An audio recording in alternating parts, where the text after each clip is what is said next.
Ladies and gentlemen, it's your favorite three guys, the three amigos, or the Tres Amigos. That's our new little nicknames as we do these now. It just kind of stuck, so we're just keeping it. We're going to go with that and run. Hey, is that politically correct, Joe? It's going to be, whether they like it or not. You can say Tres Amigos or Three Amigos. That's about as good as I'm going to let it go. So yeah, we were actually just having a chat, everybody.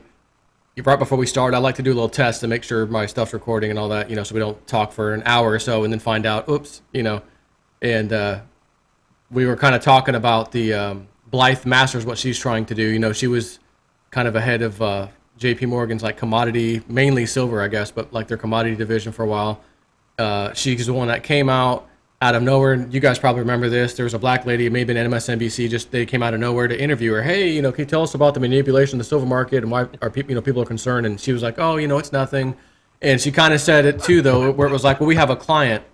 I think that was that interview. She's like, well, we have a client that we, in other words, she's trying to say that it's the client, and the client's the freaking U.S. government, without saying so many words. But you had mentioned in a conversation, Bix, just we had the other day, because we've been talking with SGT Report, Sean from SGT Report, and Bix, you'd mentioned, well, forget the whole ACC coin thing. You really want to talk about a conspiracy? Let's talk about what Blythe Masters is kind of doing, trying to put some things in the blockchain. So do you want to kind of tell people about that? Sure.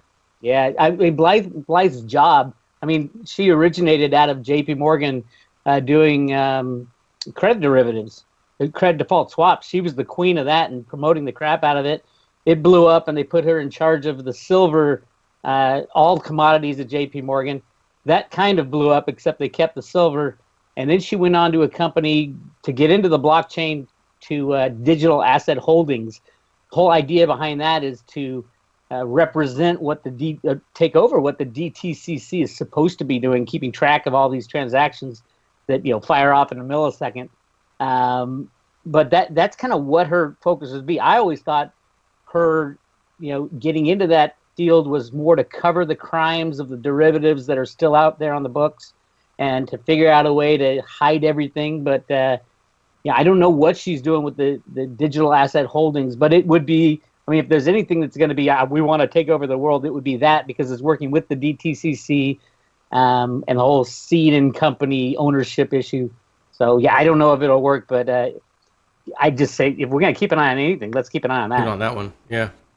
Yeah, not those poor Chinese fellows. Yeah, those guys are probably getting flooded with emails like, oh, my God, what did we do?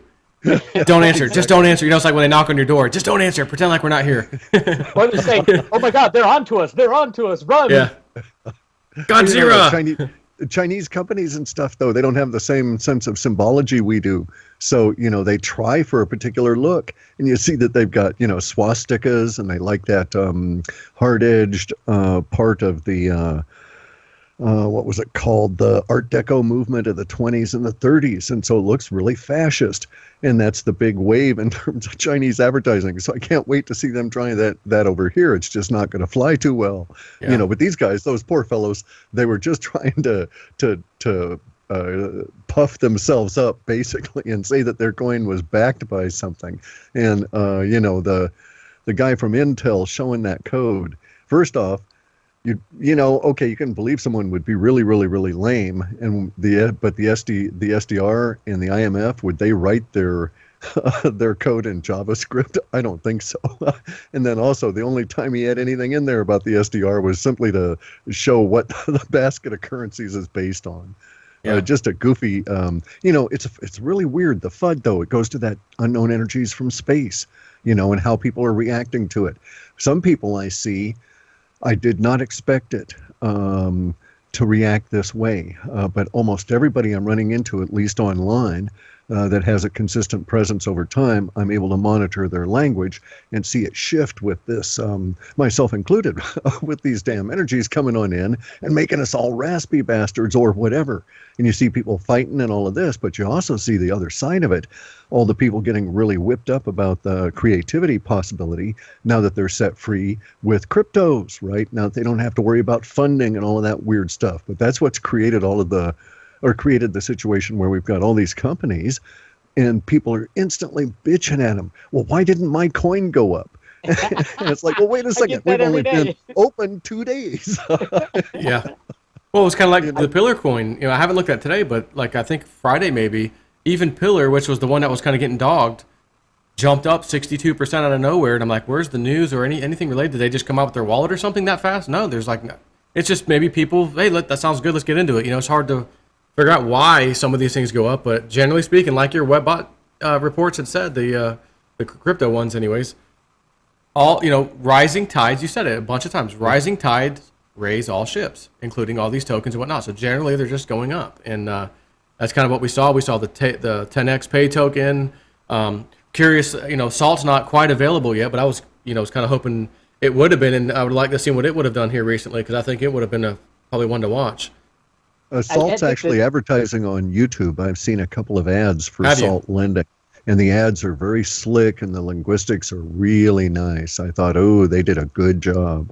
Hey, Clif, can you give us because I know you didn't address Salt in any of your reports, and I've been, you know, a big proponent of Salt ever since I heard you talk about it, but you didn't really address it in your written reports.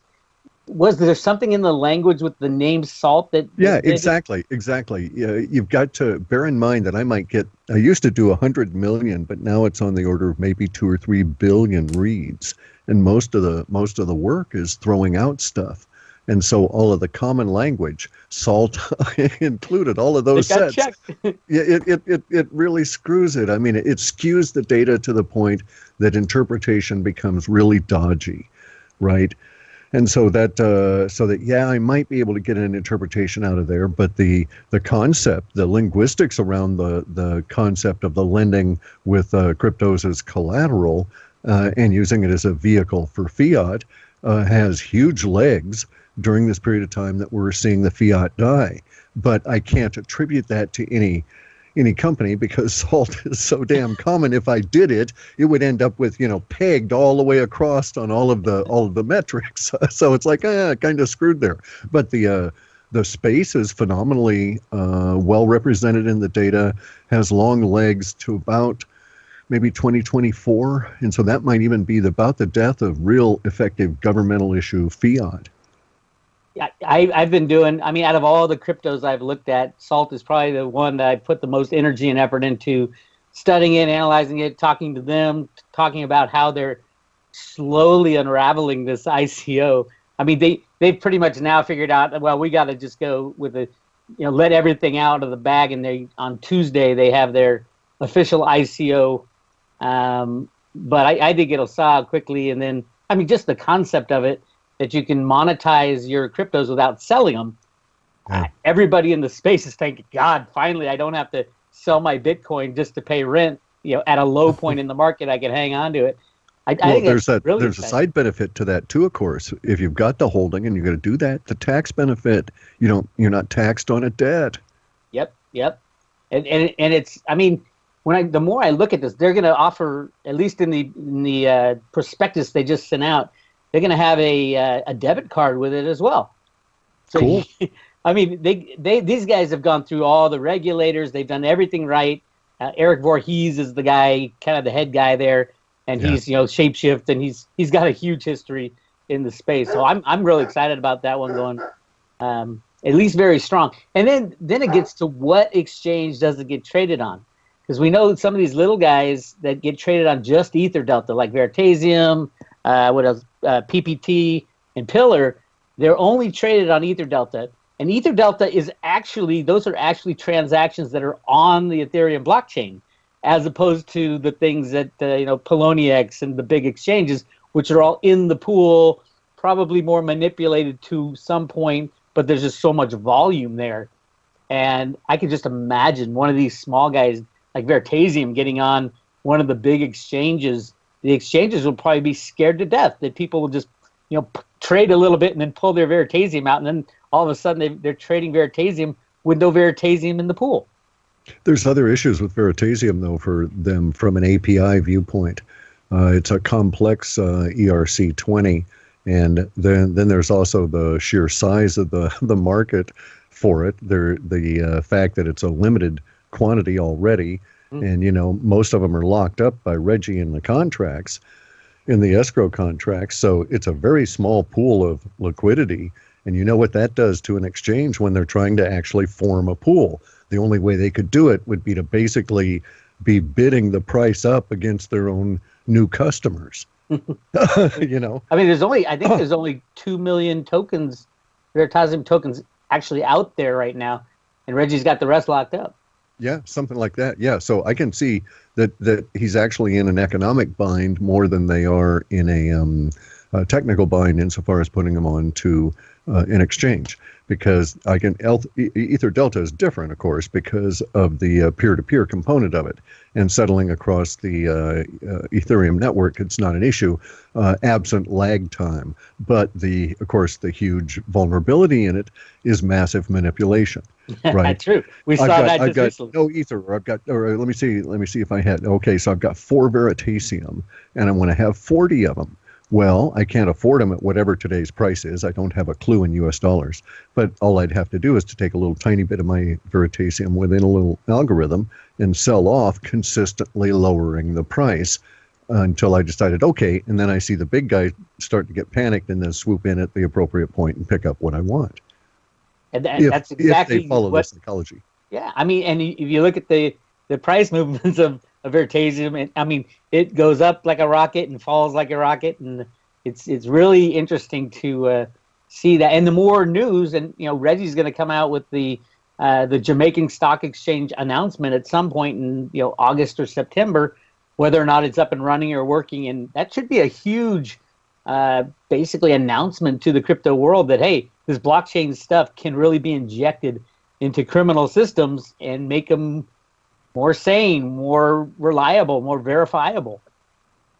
Yeah, it's going to be cool. I think Reggie's going to bring in some very nice stuff with the exchange, and we don't have to worry about the other part of it, the Coinbase, Poloniex, or any of these other guys, because if you look at it, all Reggie has to do is to step his way into a large enough fiat to software representation of a stock exchange, and then he's got the base platform, and then he can just fold right in there Veritasium along with all the other offerings. Yeah, right? that would be essentially the first crypto traded as a stock on an exchange. Holy moly! Hey, and let's Cliff, you mentioned the keto thing on your website, remember? Yeah. This thing for like new ICOs that may not do well, whatever, would kind of be good. Yeah. Do you want to talk about that a little bit? Because I meant to actually talk about it the other day when I was I think talking with Sean and whatnot, and we just got to keep going on other stuff. I was like, I guess I'll have time to mention it. But it was such a kind of a brilliant idea. I feel you should give it some airtime right now, unless you need a second to pull up your website and read it word for word. No, that's fine. It probably is patentable. It saves ICOs the issues of non-performance. It's kind of like a non-performance bond, if you will. And you set up 2 contracts. As the people at CentraCard did, they set up one contract. Everybody put their ether into that one contract, and were fed the programs here, their tokens. And in my case, what I would do is I'd set up another contract that would use a buyback, and that's all it would do. And it would know, because of the date of issuance of your token when you sold it, how much ether you paid to get that particular token. And it would basically guarantee you that amount back within a period of time should you decide you want out. Now, in many states like our state right here, we have this 3-day thing. If you go to buy a car and you get weirded out because you were sold a car you didn't want, you have 3 days to cancel the contract, no harm, no foul. And it even extends into land purchases and houses to a certain extent. And so this would cover you in this world of crypto on both ends. And it would be a real good safety valve for the companies, because it would calm investors down. They couldn't lose, so to speak, because as the buy bot was filling with ETH, it could also automatically fund the buyback bot. And then as the idea is that you would only get the amount you put in, you couldn't gain. So if Ether goes up in the meantime, in terms of its nominal or relative value, then the company would gain that delta. So a company could theoretically do this and then use it as a loan to do an initial funding and make the their entire funding allocation off of the delta between the initial buy-in in ETH and the token releasing in ETH in the contract. So, you'd have your contract sent for, say, October 5th. And if there's a rise in the ETH value between now and then, you paid one ETH to get 4,000 tokens. Well, you want to sell your tokens back. You sell back the 4,000 tokens, and you get the fiat value of the ETH back, not that one ETH. And so it works out that the company would gain nominally. However, the real idea is to say, give us time. You're not going to lose anything. We're going to open up this contract. We're going to fund our company. You can sell back to us the coins we gave to you. It's a no harm, no foul, and everybody can part happily if you regret your decision. And in the meantime, the company still has that level of stability because of the funding, and it provides sort of a backstop. And it also eliminates the need. It's an insurance policy in a form that investors would like. Especially the problem is with the ICOs at the moment is that they've got this inverse bell curve going, okay? And the three of us we're in the middle of that bell curve, and we're down here. And we mostly don't hassle the companies. We know they're going to take time. The people that are on the case of the companies are the huge amount of new investors that have a little tiny bit of a fractional investment because of the way ICOs work. And these guys never, ever, ever would have participated in IPO offerings because of the way that those things work. And then the other people hassling them are these guys over here that are big whales in terms of the investment. And again, these guys are likely not to have ever participated in IPOs. So they've got this inverse bell curve of their investor group, with the majority of them not giving them any grief, but vocal minorities on each end. And I bet you that everybody's screaming at the same rate. And this approach of putting up, in essence, a performance bond in the form of a buyback bot at the same time you put out your ICO eliminates that hassle. Set a date on it as to when the buyback bot can't do any more business, and set it up so it can't be gamed, so your system can't be gamed. And it's a pretty good way of eliminating a lot of the thrashing around. The instructions are on HalfPastHuman if you read down there far enough. Yep, just search for a keto. That's how I found it. Yeah. Yeah, Took me right to it. The idea from the company aspect, they gain a lot. They get breathing room, they get stability of financing, they get the impression right off the bat that they're not a scam because they've got a buyback bot that'll lock you in. The minute you buy it, if you think, oh my God, I really screwed up, then you can instantly go and get locked in to get your money back, so to speak. So you're at that same level, at least insofar as fiat is concerned. Interesting system. I read it and I'm like, this makes sense. This is kind of something that I've never seen before. But like you said, it could create something extremely stable and make people not be so worrisome. Everyone was so scared about Pillar. Oh my God, it's down to 7 cents. Oh my God, it's down to 5 cents. Should I hang on? Just relax. Just hold on, guys. Just wait. And then sure enough, it jumps. It's back to 8 cents. I haven't seen where it is today or yesterday actually, but it's right back where it kind of started. So it's one of those things. But at least if you had kind of that system in place you're talking about, all you people who got nervous at first, see ya.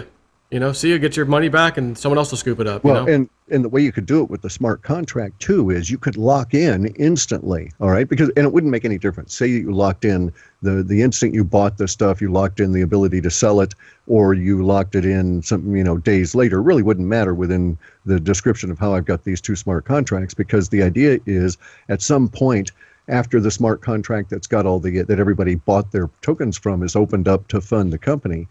At that point, the buyback bot would say to you, "Hey, you want to sell me your things? You want to sell me your things for real now? Because I've got Ether to do it." And so at that point, you'd be able to say, "Yeah, I went out of this," or, "Oh, wait a second, they pulled off some stuff here, and it's now worth a lot more than that buyback bot is offering. And so no, I don't want to sell." And so you even the investor would then be able to overcome their FUD, the FUD sickles that are going around, And like you said, I think the good part is, once it hits a certain point in time, the buyback bot pretty much goes away, and by that time the thing should be stable anyway. Either it's going to be stable by that point or it won't, and if it won't, everyone's going to be selling to the buyback bot. Correct. Because it's a dud, it's a turd. Right. The ICO, get me out of here. Or hey, you know what? This thing's moving somewhere. I can see where this is going. Feel pretty comfortable. No buyback bot. No thanks. I'm going to hang on. And, okay, tomorrow's your last day. If you change your mind, and then it's over. And of course, if the thing tanks or goes up even more, then it is what it is at that point. But at least you had some time to kind of make that decision, I guess. It's a pretty interesting concept there. And if you look at it, it also helps clean up the thing, right? Say that there actually was an appreciation of the ETH over a couple of months. And so even if say if it was a situation of where even the company founders originated something that was superseded in 2 months, and they realized, well, we're never going to be able to make it. Whatever our grand design has been done in this other software while we're trying to get our act together, right? And so we know we're always going to be chasing it, so we don't want to do that anymore. Something like that. Some sort of a, because stuff can happen in the software crypto world. And so even then, they could tell everybody, hey, we're going to shut down, sell your stuff off in the buyback bot, and then you sell off, you get your fiat back, and so you've lost a little bit of appreciation in the ether. But then the company that's going out of business may have enough in the remaining delta to pay off the employees and shut down in an orderly fashion and sort of clean up. And that pain is shared by everybody that had bought their original tokens, thinking that they would get a gain out of it. And so it does. It evens it up. It allows things to be cleaned up. It's an insurance policy, can be implemented extremely cheaply, and can even be planned for failure. A lot of these guys, they don't plan for failure at all. They're just going to go gangbusters and have no clue as to really what they're doing, as many of them are demonstrating to us. Yep.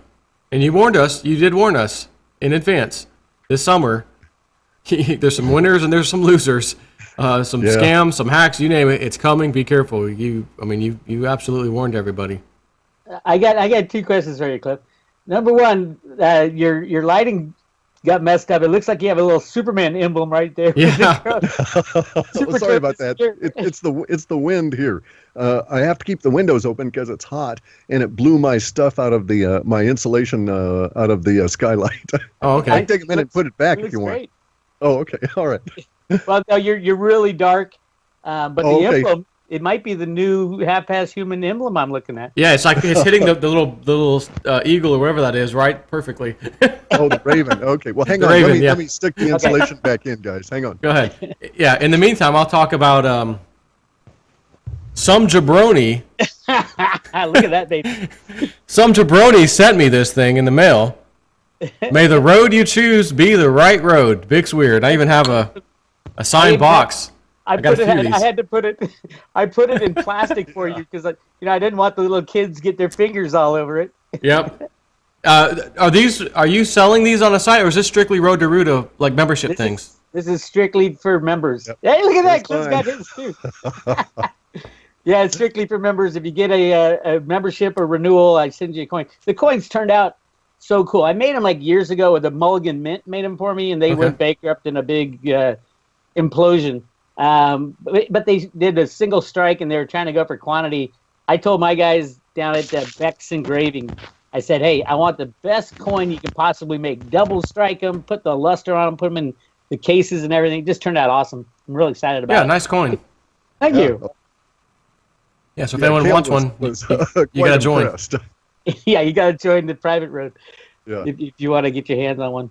Or get them on eBay, but careful. Because I heard somebody just bought one on eBay for like $200, and I'm like, wait a minute, I haven't even sent them out yet. And it was the old coin from the Mulligan Mint, so they didn't get the the numbering on the bottom or the double strike or anything like that. So Clif, I've had, and I think even Sean from the SGT report was kind of asking, hey, when you, and I've had a ton of emails by the way on this. Hey, if you guys do the 3 Amigos thing, when you do that next, could you ask Clif if there's any? Number one, is he going to do an Alta report as opposed to the crypto report that he's been doing, or both, like in the coming before the end of the year? If so, how many did you plan? And the other thing was, could we talk about Antarctica if there is anything to talk about? Is there anything new, that kind of stuff? Oh, there's all kinds of stuff. He's giddy. Yeah, I'm doing an Alta report now, and I'm going to bring it out before the end of the month. I'm not really sure when, but I've got sort of a hard deadline because I got to be down signing for the house we're going to rehab on the 28th. So probably going to try and bring it out 26th or 27th if I can. I'm going to do crypto reports, but I gotta try and I must succeed in redoing the lexicon so I don't get this overlay stuff like happened with Centra Tech. Okay, that thing really burned me, and it burned me bad. It actually gave me more damn work because now I've got because I did such a fierce throwdown on poor Sam, and he wasn't expecting it. Now I've got to build him back up, right? Not only for him, but for the investors. So here my karma is now joined to them because I got to be his mentor for who knows how long. But he's getting his act together and things are happening. So, I'm reasonably okay with that. And I am going to do the crypto reports. We have sort of an additional breathing room, if you will, for myself and for us here, because it'll take us 90 days at a bare minimum to get the house rehabbed. It's on the coast. It's been a rental house. There's most of the ocean-facing wall has to be removed and rebuilt, all of that kind of thing. Built in the 1980s, so it needs a serious redo. And then, so during that period of time, I can bring out the crypto reports. But at some point, we have to shut everything down for at least 30 days because I've got two big drive arrays. We're talking something that's quite sizable. It's about 5.5 feet or so high, and holds our bank of our storage arrays. And it's old technology. It's not this the new lightweight stuff, but the shed it's in has been eaten away by carpenter ants. so poor Igor has to have the shed rebuilt. And we've got money for that. There's not an issue or anything, but we've got to get the drives out of there while that happens. And so it'll take us about 30 days. I'm going to see if I can't work out a hot swap situation, but it may be that I'll be moving then and we need to shut down for a while anyway. So a couple of more crypto reports and the Alta report at the end of the month. And Antarctica is just going batshit crazy. Just all kinds of real stuff coming out of there, not just the woo-woo capture I'm getting in the data sets. So as an instance, there's the 4 people I know of that are on the internet that are monitoring publicly available planetary monitoring sensors. Okay, so this is like... What is that? You can see like... Suspicious Observer, he watches the space stuff, right? Okay. And some of these people watch SOHO, which is the Solar Observatory Helios. John, what's his name? He's got his crap focused on satellites and stuff that are like, what the hell is that? Doesn't look like a satellite to me. That guy, John something. Yeah, and so there's all these people, and they have all these focus that are, and many of them are using publicly available NASA feeds, this kind of thing, right? Or NOAA feeds. There's people that are monitoring the buoys out in the ocean as for temperature and all that information that's coming in. Still the effect of some of the smoke we've got here. It's mostly gone away because we had a little rain. But anyway, though, these individuals, independent of each other, and only because they happen to be watching a wide variety of these publicly available information feeds, are capturing strange energies from Antarctica. Not strange energies from space, but strange energies from Antarctica. Well, how do you... Okay. Are they headed up, or are they headed out, or... Hey, this is the thing, dude. It's also coincident with the stuff showing up in the data. So I've been writing about this in the data for the last couple of weeks, and hunting these things down on the internet because I assumed it must be occurring. And sure enough, there are people out there finding them. And so some of them are indeed gumming up from the what looks to be the horizon view of Antarctica, and then imagine it shooting a pulsed ray beam kind of a thing out from Antarctica between Patagonia here and New Zealand. And so it should be coming from Palmer Land or Ellsworth Land or Bird Land right in this area here because it passes over them. Can you guys see that? Yeah. Okay, and so it goes right towards and over all of Polynesia, aiming towards Hawaii. And this is where it leaves our atmosphere, somewhere over Hawaii, because of the angle at which it's being shot and the fact that it's not bending with the curvature of the Earth. But it's pulsating, and so those pulses are being caught by Earth-observing, oceanic observing satellites. And those feeds are being monitored by people that just happen to be recording them. And then they say, what the hell was that? What was it? Come on. Do you have any idea? Sure. Yeah, the data suggests that they found a guidance system, that somebody down there found something ancient and turned the on button on. And it still works. And it still works. Yeah, that's what the data sets are showing. Now, my problem is those damn blue chicken people have really polluted it, and I've only gotten through about 3,000 or 4,000 words out of what I think might be as much as 16 or 17,000. I won't know until I get to the end. I've got to go through and adjust all these values in order to get to a sense of where we were before they started intruding with their stuff. So I can't say for sure if the ancient part of it is there, but for sure we do have an operating technology that no one's talking about that's now leaving visible traces in our oceans, our atmosphere, that are being recorded by our planet observing satellites in a wide variety of bandwidths, not just infrared, not just ultraviolet, not just visible light, not just radar, et cetera, et cetera. These things are impacting all over. So you remember when they had that Norway spiral thing, right? Yeah. Okay, Obama's whatever the hell was going on there, we can just leave that alone. But that thing was in a visible light spectrum. There was very little impact on any of the feeds that cover the far north for infrared or ultraviolet or cosmic rays or any of this kind of thing. There was some disturbance in some of the very high frequency, what we would think of as microwaves, but very little else other than the visible effect. It was almost like it wasn't really there. These things have virtually, as far as I can tell, have no visible light effect other than slight distortion, because I've seen reports underneath the widening bandwidth of them. So in other words, there's reports that are hitting the maritime circuits around Hawaii when these things are going off, and around South Africa. It's been in a number of places, and there have been a variety of different effects.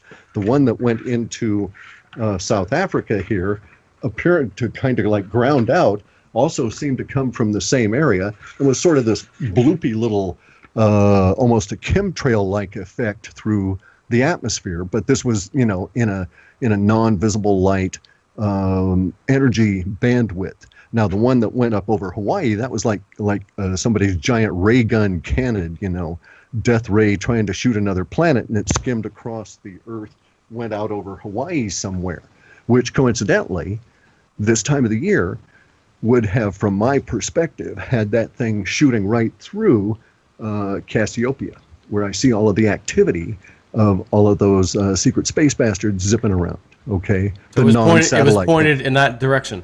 Correct, and it was, by the time it leaves the Earth, it's quite sizable. So you can see that when it's originating in Antarctica, it's relatively small, and it expands out like a cone. And I know it's a cone because there's atmospheric effects that are visible, but there's also oceanic buoys that are responding underneath those atmospheric effects, and only in a very narrow band. So it's a cone of energy that expands out. And by the time it gets to Hawaii, it's quite sizable. So at the time it's at Hawaii, it's at like probably close to 500 miles wide. And that's how wide it is as it leaves the Earth. And hey, so... Clif, yeah. could this have anything to do? I haven't been noticing chemtrails hardly at all in the past couple months. I have truthfully not. I used to see them every day, and now I don't see anything. Yeah. Is it related, do you think, or unknown, or? No. It's not. I don't believe it's related because of something that I'd heard, that I'd been told from some individuals that are in the military, that there were a number of resignations in key spots. All right, and this one guy I know retired recently, like maybe 2 years ago, and was saying, "Oh yeah, so and so resigned," and boy, that's going to leave a big hole. He was paymaster for a bunch of these SAPs, the special access projects. So what I think happened is there's nobody to sign the checks, and so it's a money issue, right? And in the data sets, it actually talks about this kind of thing continuing as we get into the governance problems in September. And so from that point on, I'm not really sure we're going to see a major chemtrail program unless there's actually a public announcement and we raise funds to do it. Very, very interesting, and I think it's probably a good thing, but nobody knows really what the chemtrails were doing, whether it's good or bad or indifferent. Well, there was definitely a reason. Okay, the reason that was proffered, I believe, from my investigation to the people that were doing it, okay, to the people that had to plan the delivery of the material to the airplanes and all of that, to that cadre, that cohort, they were given a cover story. And the cover story was essentially we must get particulates into the air in order to save the planet. But they were told it wasn't from SUVs on the ground. It was from solar radiation because of the abrupt changes in the sun. And then they released that information over the course of the last 30 years that we've gone from a yellow sun and we might even head into a blue-white sun. So they've been saying that kind of stuff for a while. And I actually think that to some degree that was occurring. Now, here in the Northwest, we've had the longest stretch ever without rain in the summer. And when the chemtrails stopped, so did our harsh winter conditions. And we jumped into the situation where we're at now. So it's rising up into the 80s here in this loft, and it was 49 degrees last night. And so we're getting huge temperature swings very abruptly. You get out into the sun and you get instantly, within a few minutes, burned. But 30 years ago, that was not the case. It would take, to get the same level of actinic rays, you might have to stay out there an hour and a half or so. And so we're getting bombarded with more energy from the sun itself. And really what it turns out to be actually is that the sun is weakening and the energy is slipping around the sun and is hitting us. And it was just obscured by the fact that the sun had been so robust for so many years, decades, well, hundreds of years, as it went through that particular area that caused it to be yellow. So we can think of it as like the tip on a on a welding torch, and as it goes from metal to metal to metal, it's going to have a different color as it goes along and has to use more and more amperage and that kind of thing, because we live in an electric universe. So that's really, I think, what's going on is they were indeed at some point since 1947 under the impression that they could alter the situation by putting stuff into the air. And recently we saw the University of Washington, and I think it was MIT, but I'm not sure, some East Coast university, each come out with conflicting ideas for how to handle this. In the University of Washington, they say, well, let's just take up lots of water and put a lot of water in the air. And that might actually work. But the idea is to back off on all the intense radiation that we're living through. And, it may be our first type 1 activity, species type 1, where we were trying to do a planetary level of alteration. And it may also be that that's the underlying reason for CERN, is that they're going to try and do some kind of manipulation to the sun. I certainly hope not, because I don't think they understand what they're dealing with. I think they still think it's a compressed ball of helium that's in a nuclear fission state, which isn't the case at all. Yeah, that would I mean, all this stuff is just, I've read so much about it, not about the exact stuff you were saying, but I have read that we're moving into a more dense part of the universe, and the changes in the sun were due to going through more dense material. But it doesn't sound like that exactly from what I would think that would. Well, since you're saying it's not a ball of, it's not a ball of fire, it's something else. It's ferrite. The sun has been measured. You can look at all the NASA photos. They've actually measured it with all kinds of light-based chromophotography that analyzes what's there. And it's mostly iron. There's huge amounts of gold and copper and silver in it. And I think a small spattering of other metals. And mostly it's cold. But you're correct. It is because of the density of the material that it flares up. And it has very much to do with the fact that the iron, so to speak, is in a ionized gas envelope that then grounds out to the dust or the whatever it is that we're plowing through, the interstellar media that we will never ever see.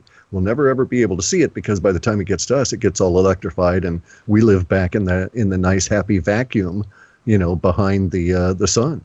Mm-hmm. Look what happens to the Voyager satellites that we sent out. They haven't left the solar system. They're still out there at the screechy edge, poking around saying, ow, that hurts. We can't get out of here. Is that on the side of the coma that we're traveling in? They're actually behind us now, of course, because they were shot out and their trajectories were such. But yeah, essentially that's on the side as they're trying to escape. They're just shot out on the theory that, oh, well, the area we're in, that's all of space. And it's like, no, dude, we're inside a cell, and you're going to run into those cell walls. And the people have known this for, as part of the Gnostic teachings that go back 6, 7, 8,000 years. You can see references of this in Sanskrit, of the cell that we live in. Do you think as we transition out of this government situation, bad guy situation, control over our lives, do you think there's a way we'll get back to teaching people the truth about all this stuff? Or not back to, will we ever get there where people learn the truth about what's going on?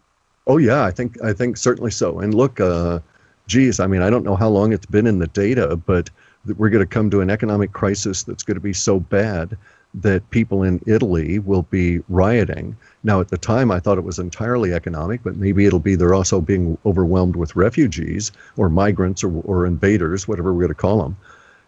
But in any event, there will be riots, and the Vatican walls will be breached. And hey, there you go, Bob's your uncle. Let's see what's down there. There might be food down there. Only it turns out to be all this stuff, and as it's coming on out, people are taking photos, and and it starts going viral. I remember that. Real stuff, right? But look, this place out in Turkey, Göbekli Tepe, right? Yeah. Okay, 10, 12,000 years ago, that wasn't created then. That was when they buried it. All right. They analyzed this. You can't take a carbon dating off of stone. You can get other kinds of dating off of stone, gas, and so on. But they didn't do any of that. They did carbon dating on this, and they were carbon dating the bacteria remnants in the dirt around it. So they know when it was covered up. They also know it was deliberately covered up. So they wanted that protected for us, for the people that were capable of digging it out. Unfortunately, we may have dug it out in exactly the same kind of a time period that they wanted to protect it from, a major climatic change and everything. So our timing may be a little wonky, but if you look at those things, each one of those statues is a page of a book. There's actually 4 faces on the statue. I mean, it's a three-dimensional representation. But if you look at it from each profile, there's different things on each profile. And then there's a different view of the head-on, and then if you want to call it that, the back. And all of those form a complete page in what looks to be a description of the people that were down here on this, or the beings that were down here on this planet that created lots of the life, including us humans. And what we're looking at there is representations in a very elegant statuary form of beings that were doing DNA research and creating other beings. And there's even elements of it where they show how they're taking, their own DNA to put into the mix that's here with all of us. I mean, it's really kind of trippy when you look at it, and nobody's talking about the fact that, oh, look, that's one page of a book, and the one sitting right next to it continues that. Here is this being in one of them that is basically saying my DNA comes out like this, and then in the neck, and by the way, my DNA goes back in time that way and goes forward in time this way, and so you go forward, and the next statue over is showing the DNA being used to create a creature that is unlike the parent creature, yet is held that way, and it goes through this 46-page story that comes all the way back to the beginning.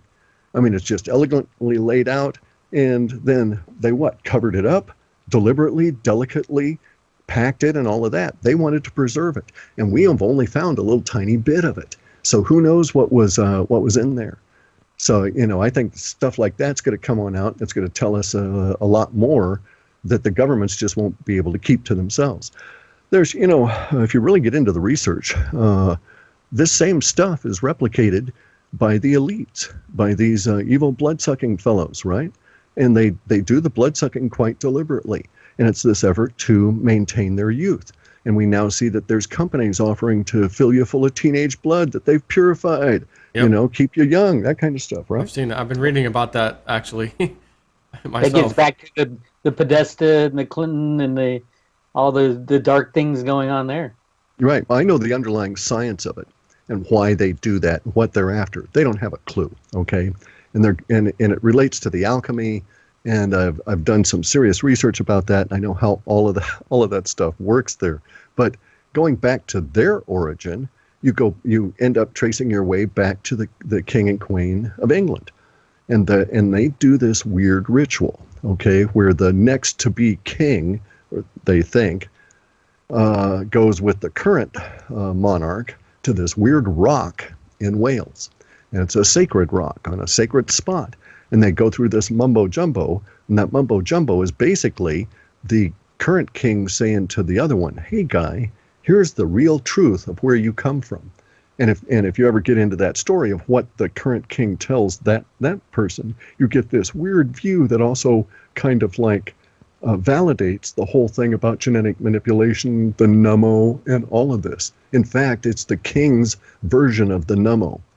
And so the nummo story, for those that don't understand it, is that there was Earth. Earth had many creatures on it, but none like exist now. We're talking about all of the dinosaurs and all of the giant snapping turtles in the ocean, all of those kind of things. All of those sorts of critters are the transition of the new beings. All of these new beings, including ourselves, exist because an aquatic race came here that was able to transit through interstellar space. They did it somehow with a liquid copper engine, and they came here and replenished their copper. And while they were here, they had a, if you will, this was a biological expedition. This aquatic race is female continuously until they need to reproduce. Then they are self-altering to be male. They fertilize themselves. They have an internal gestation period and are in many ways like mammals, but are not. And but they have a lot. Where's this story from? Or what is this from again? The Nummo story? Nemo? N-U-M-M-O. Okay, that's what they're called in Africa by the Dogon tribe. Okay. And it was the religion of the Dogons that maintained all of this knowledge. Now, the Dogon people are in Mali now, but they'd originally been on the eastern coast of Africa and had been driven north and to the west by circumstances over centuries.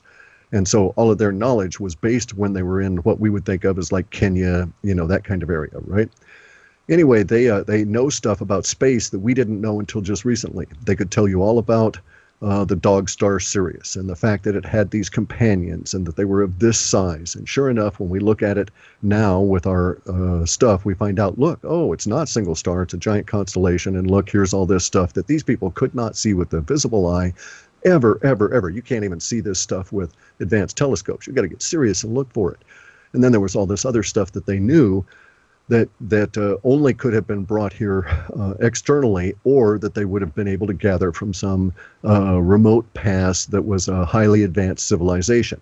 But their theory, their story, their creation story is that humans, and this is replicated up here in the Salish, it's also replicated in the Polynesians, the Melanesians, the Micronesian populations. And the story is that the Nummo came down here, and there was and they took some DNA, and they created the people that would, their idea, the Nummo, I guess, is they cruise around and they find a good water planet, they swim around in it for a while, and then they populate it with stuff and they go on elsewhere.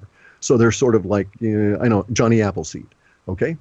And so that's their dig. That's what they do. They go and do this stuff. And so they were doing that, and they created these beings that were sort of like us, okay? Sort of like hominids, like humans. And one of them became mentally unbalanced to a great degree. And so the Nummo had already taken off to go to another planet, whether it's their home world or not, who knows. But they'd basically taken off at that stage and left the newly created ones on Earth, one of whom went mentally unbalanced and took one of the Nummo ships and drove it up into the atmosphere, didn't know what they were doing, and crashed on the Earth and polluted the Earth forever, killed it dead because of this liquid copper engine. And so the real Nummo were like horrified because of what had been done, and they now had a karmic debt on our planet. And so the race comes back, long time passes, and the race comes back to try and make reparations. And so they came back and they created all of us. And over here, Raven, in the Salish tradition, Raven was the first creature that they made, and Raven got to walk along with them as they changed everybody else. And so Raven's story is, before, none of us were like that. After Changer came, we are as we are now. And I, Raven, saw it all, except for the before, right? And so it's a really interesting tale to hear it from that side. But anyway, so the Nummo, okay, now, so this is the deal. The one who took off and was insane and came back and crashed and caused all the problems and stuff, that DNA mix was still kept alive on the Nummo ship as it was sailing away, and then it came back, right? And so they brought back that DNA mix. Now, the individual that had gone crazy obliterated, but that DNA it survived. And there's a whole lot of stuff you can read about how it survived, but that DNA that survived, the twin to that is the progenitor for the royals on Earth, all of them. Doesn't matter what racial identity they've got, they all take that their DNA comes from the other half, the one of the two twins. And so, the Romulus and Remus story, no matter where we go, we see in our cultural myth that there were these two twins that were the starting for the everything. It's in the Bible. Adam and Eve, Yep. One of them ends up dead, okay? One of them ends up dead in every one of these myths. And it is so we don't have the great Reman Empire, it's the great Roman Empire, right? So Romulus survived, Remus didn't. And so that kind of thing, it goes on and on and on, and it's replicated all over. Well, that's the deal, that there were these two twins, one of them went batshit crazy, flew off, destroyed Earth, the other one still survived. And these individuals are the progenitors for, now out of the DNA that the Nummo brought back, there was 7 beings, and there should have been 8. One of them had taken off, but so one of the 7 was the twin to the nut job and is the head of the royals now. Interesting, and the number other 7. Yep, and then the 6 that remained are all of our ancestors, right? The people that didn't go crazy. Didn't have that DNA. So the those who are crazy think they're above or whatever because of their selection, maybe it's because they're sociopathic or whatever the reason is, they think that they are from that superior strain. And so that's just where we end up. The Nummo story is really interesting to read from the perspective of the French archaeologists or any of the people that have gotten into it, because you find the Nummo representation, aquatic beings all around the planet in statuary. There is not a place on the planet, maybe Antarctica, I don't know, but there's not a place on the planet that you can't find references carved into stone to these guys. We see them here in the rocks all the time. And they say, oh, it's an aquatic god. Well, that aquatic god sure looks like this thing in Greece or this thing in Turkey or wherever, right? And it's almost the same deal. And if you look at it, it's the same myth that you see, the Noah being saved by a fish. And the Hindu version of that is Mano is a fisherman, and he catches this aquatic being that tells him, hey, dude, let me out of here and I'll save your ass. And, same deal. And it's the same thing over and over again, that the aquatic being is intelligent, female, able to talk, looks fish-like, and so on. And then the Dogon people they can tell you the details. They can tell you why humans wear shoes. It's like, well, why do humans wear shoes? Where did the idea of shoes come from? Came from the Nummo, because the Nummo are aquatic. They have like prehensile feet and legs so mermaid fashion, right? And they can't walk well on land. So they had these little things they called a flying shoe. And so that's what it was. It was a lead, it was a device that allowed them to be transported easily. Only it caused flames in the dry African area, so they put a lead casing around it so as to prevent it from burning up the local bush. And so for a long time, the Dogon tried to wear lead shoes in emulating their buddies, the Dogon, right? And the Dogon, and the Nummo, and the Nummo told the Dogon, no, dude, you don't have to do this. It's only because we're burning your bush up that we've got to. So it shows you where humans are relative to what's going on. But at least in this creation story that we see up here in the Salish and all of the others, there is no original sin. There's no. I mean, it's an equivalency. Okay, the Nummo felt bad about what had happened to Earth, and so they had to come back. And what they brought us was their immortality, their eternity. That's the real kicker in this that you don't see in any of the other creation myths. The Nummo are unique. They're immortal. When they feel they're about to die in this body, they basically create a new body in themselves and gestate and then put their consciousness into that body and give birth to their next life. And so they're immortal, but in a new body over time. And they couldn't do that for us, but they set it up another way. And so we end up in that same situation of sharing eternity with the Nummo. But we're not immortal within our bodies. And I remember seeing numerous people. It was on some TV show at some point where these kids, these little kids are talking like there's somebody else from guy got shot down in the Japanese World War I or World War II, one or the other, and he knows his sister's name, and they're like, "Honey, what are you talking about?" So they start doing the research, and sure enough, they find the guy's sister who's like 80 something years old now, and she's verifying everything this 6-year-old kid. Yeah, that was my brother. He got shot down over there. It's almost like his conscience and everything was put into this kid, this baby who was born elsewhere on the planet and now has his memories and his previous life, and he can tell them everything about the guy's previous life. Yet he was just a little child, nothing to do with the family, the original family. But that's kind of interesting. But I've seen a number of cases like that I've read about, and even seen some documentaries on TV about it. So there's rules for how all that stuff works. It's really complex. It relates to the level of karma you're taking around with you, how much anxiety and trauma you suffered in your life, how long of a sleep you need between lives. Basically the more you do, the longer rest you need. So a lot of these things where people are born and the relatives are still alive meant that they were, an early death person in that previous life or whatever, such that they didn't require the downtime. I mean, living is hard. It's harsh on consciousness, and it takes a long time to integrate it usually. And so this is why I get really irritated when people say, well, actually, it rarely works that way, that those memories persist beyond, say, into early puberty. It has to do with the hormones.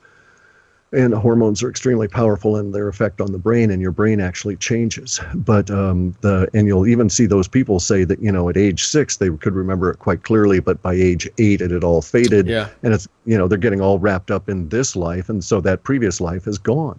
But most people don't have that, and so what we get is intuition, because during the metempsychoses, the period between lives, in our immortality phase, we boil everything down out of our previous lives into a thick syrupy mass, and we take that with us into the next life as our intuition that says, deep in your gut, for no solid reason in your brain, oh, don't do that. Well, it's because you did it in that previous life and you got your finger cut off, Yeah. That sort of thing, right? So, but no, I don't buy the idea that you remember you were, the handmaiden to some, ancient royal or some damn thing. Yeah. That those memories can't come through. The reason they can't come through is because they would drive you crazy. You would not be able to determine what is real and what is not real within the matrix of the experience we're presented right now, and that's our whole point here. So it can't be self-obscuring, because otherwise, if you had that happen to even 2 lives, then you'd be trying to live 3 lives simultaneously, not knowing what memory was for what. You wouldn't know what time you were in, and you'd basically lie around like a fish and flop a lot. It wouldn't be fun. Yeah, that makes sense. So I guess that's the Nimmo and the royal lineage. That's why the Clintons wore royal purple, right, on their "I'm sorry I didn't win" speech. Exactly. That's also, all those symbols are they're so weird, and you see it even in the woo-woo guys, right? There's a janky promoter out there, David Wilcock. Oh, God. Who's hooked He up even with. looks like an alien. Well, I actually think he's the reincarnation of Edgar Cayce. I don't think he has any memories. I don't know that Edgar Cayce was a particularly good guy to be reincarnated from, but in any event, I actually think that is true. And we carry our faces from life to life to life. It takes a long time to burn out all of the scars and stuff on you. So all of the experiences I've had in my life that put scars on me this time, a lot of them are still working on things I probably did in previous lives that I should not, for whatever reason, and I haven't integrated them well. But this is why in my next life at this approximate age, I'll look approximately as I do now. and the previous lives and so on.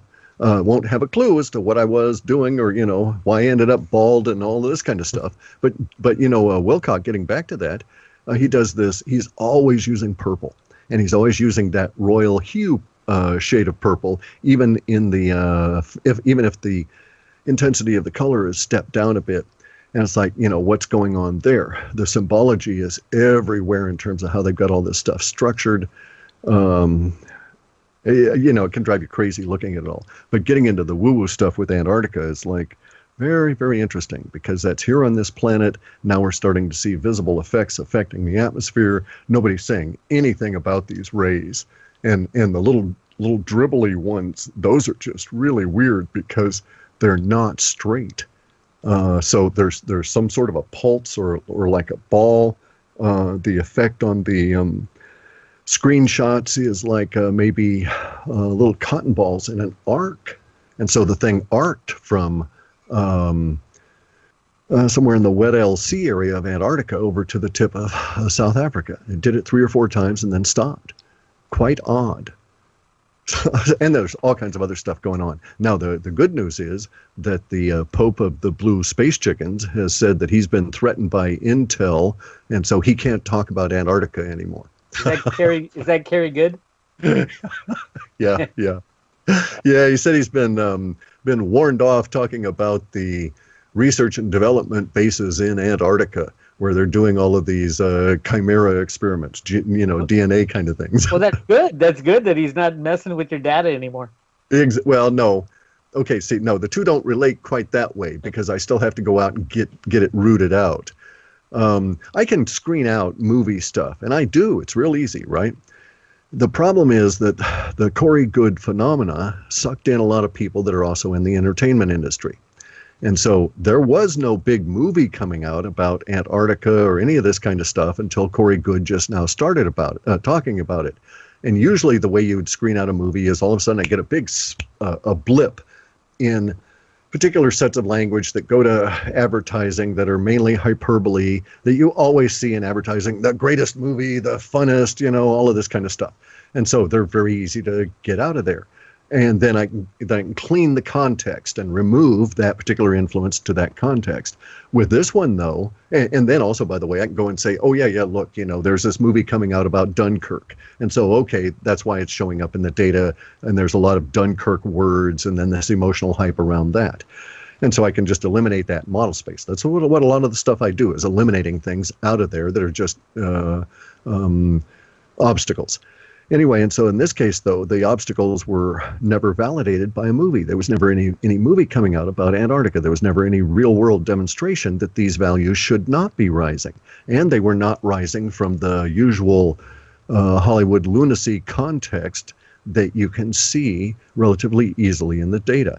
They were actually coming from those people, but not in the course of their jobs, but in the course of their, other life, so to speak. They were Corey Goode, blue space chicken cultists.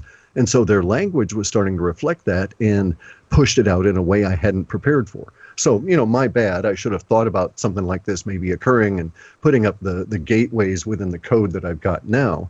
But now I've got to go back and scrub all of the language out, return us to where we were, and then I can proceed forward. The good news, though, is that I can eliminate the Antarctic aspect of this, at least so far as the identified data.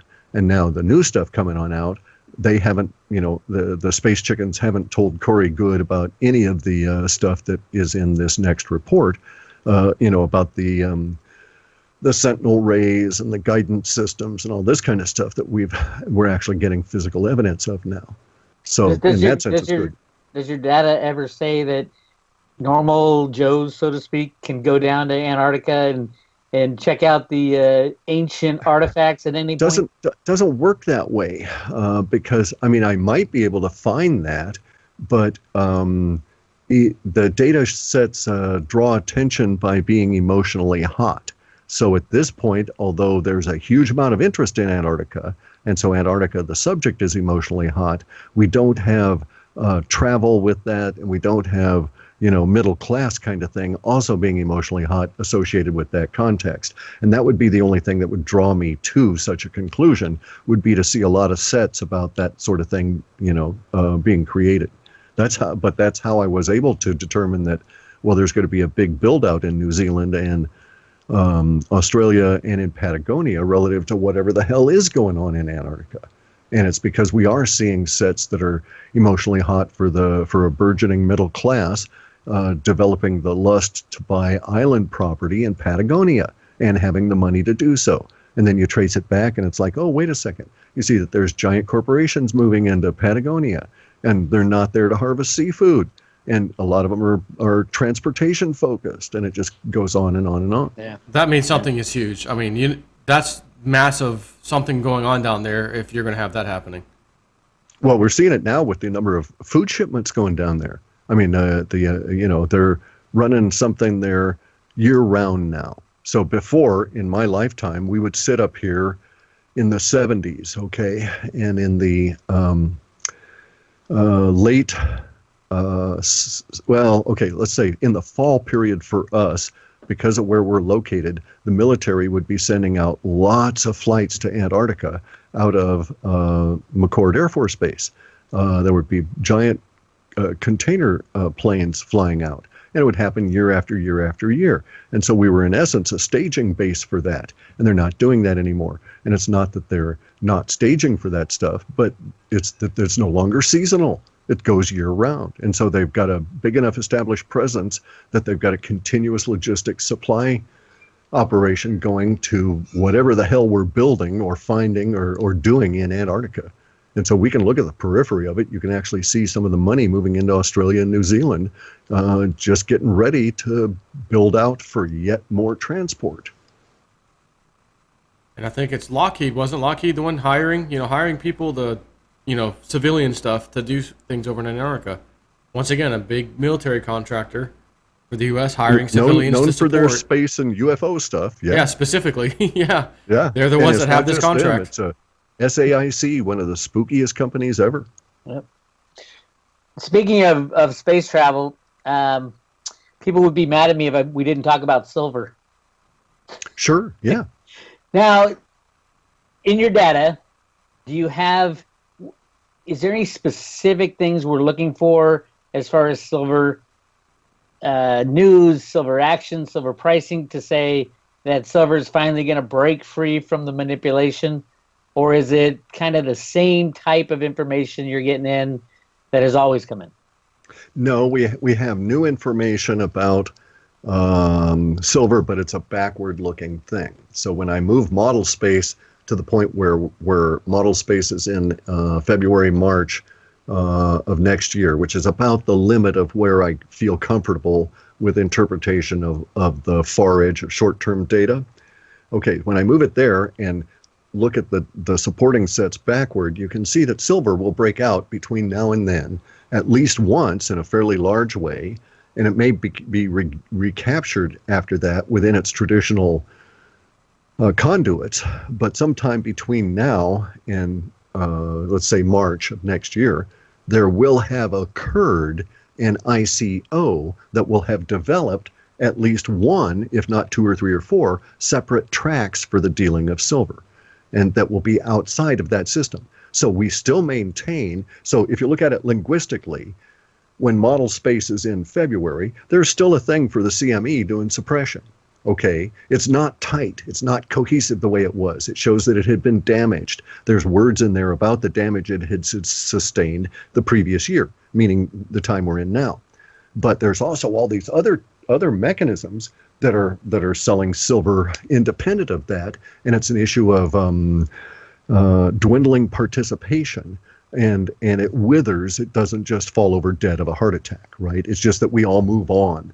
And really, I think it's this one or more ICOs that we'll probably see, and I'm guessing, because I don't have any sure and certain knowledge of this, but I'm guessing we'll see the linguistics publicly available sometime around October or so.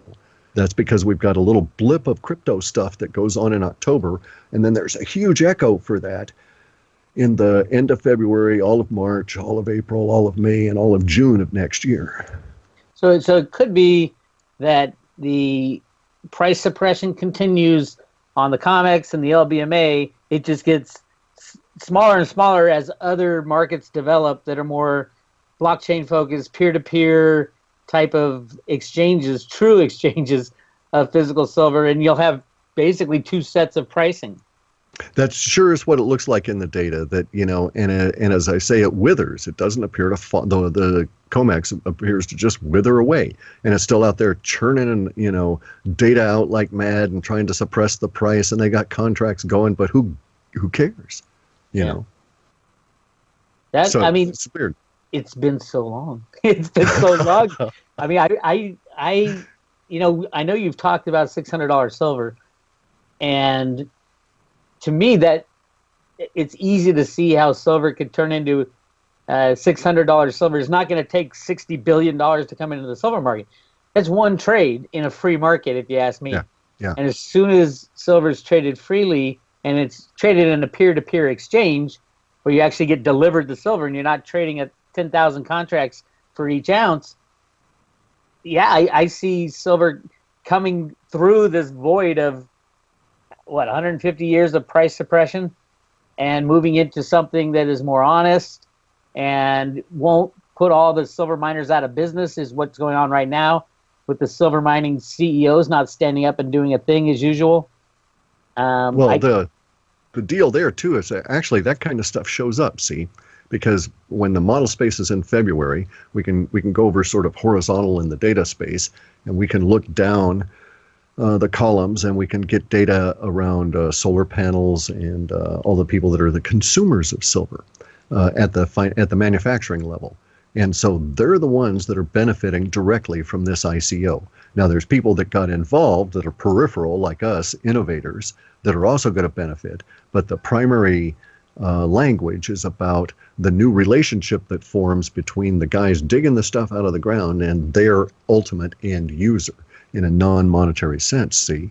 And so these guys form a more stable, more complete channel that grows over time as the other one dwindles. So they're like two opposing cones, so to speak, right? So it will no longer flow through the banking operation. It'll go right from the miner, the manufacturer or from the mine to the manufacturer. Correct. To the retail buyer.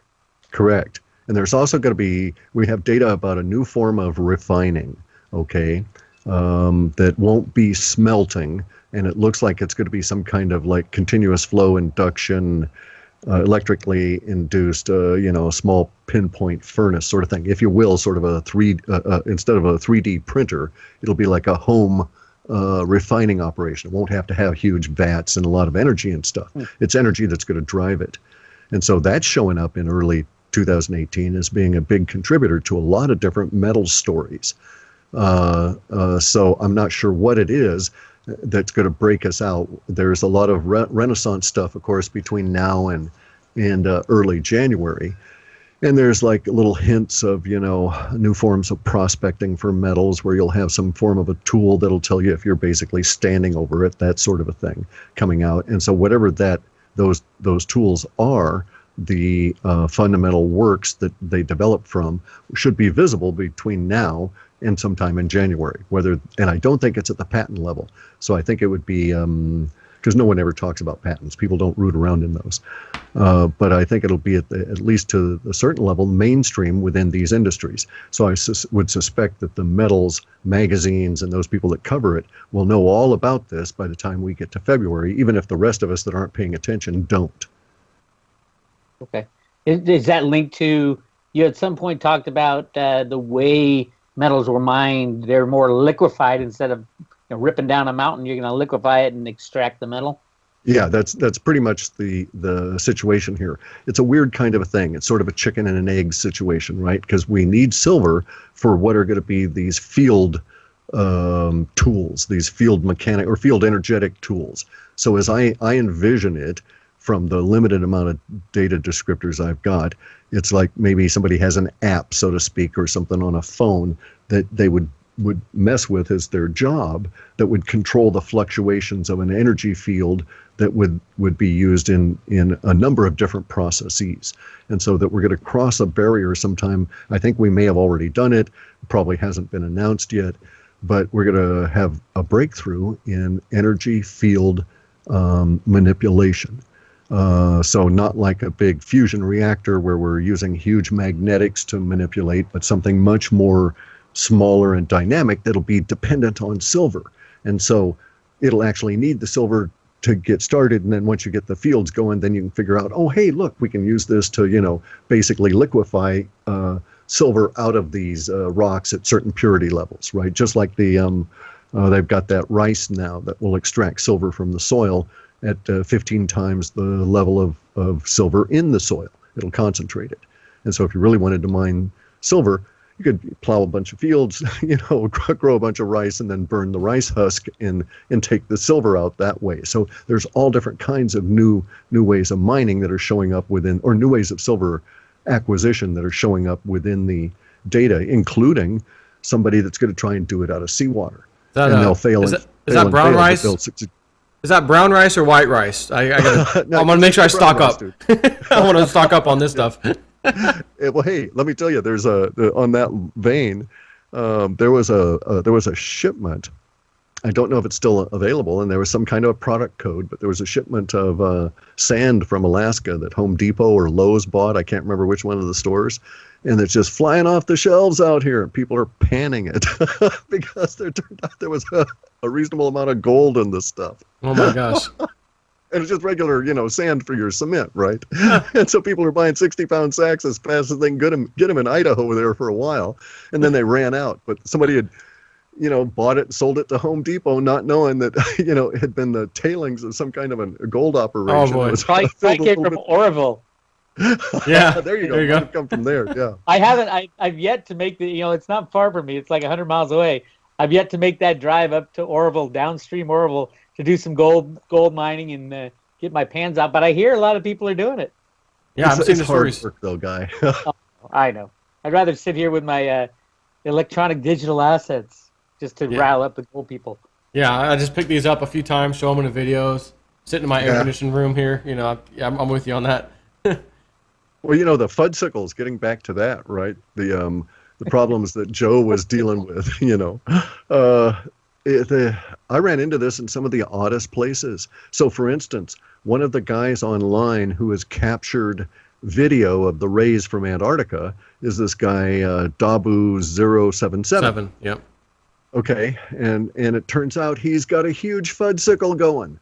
Okay, he's worse than Lynette.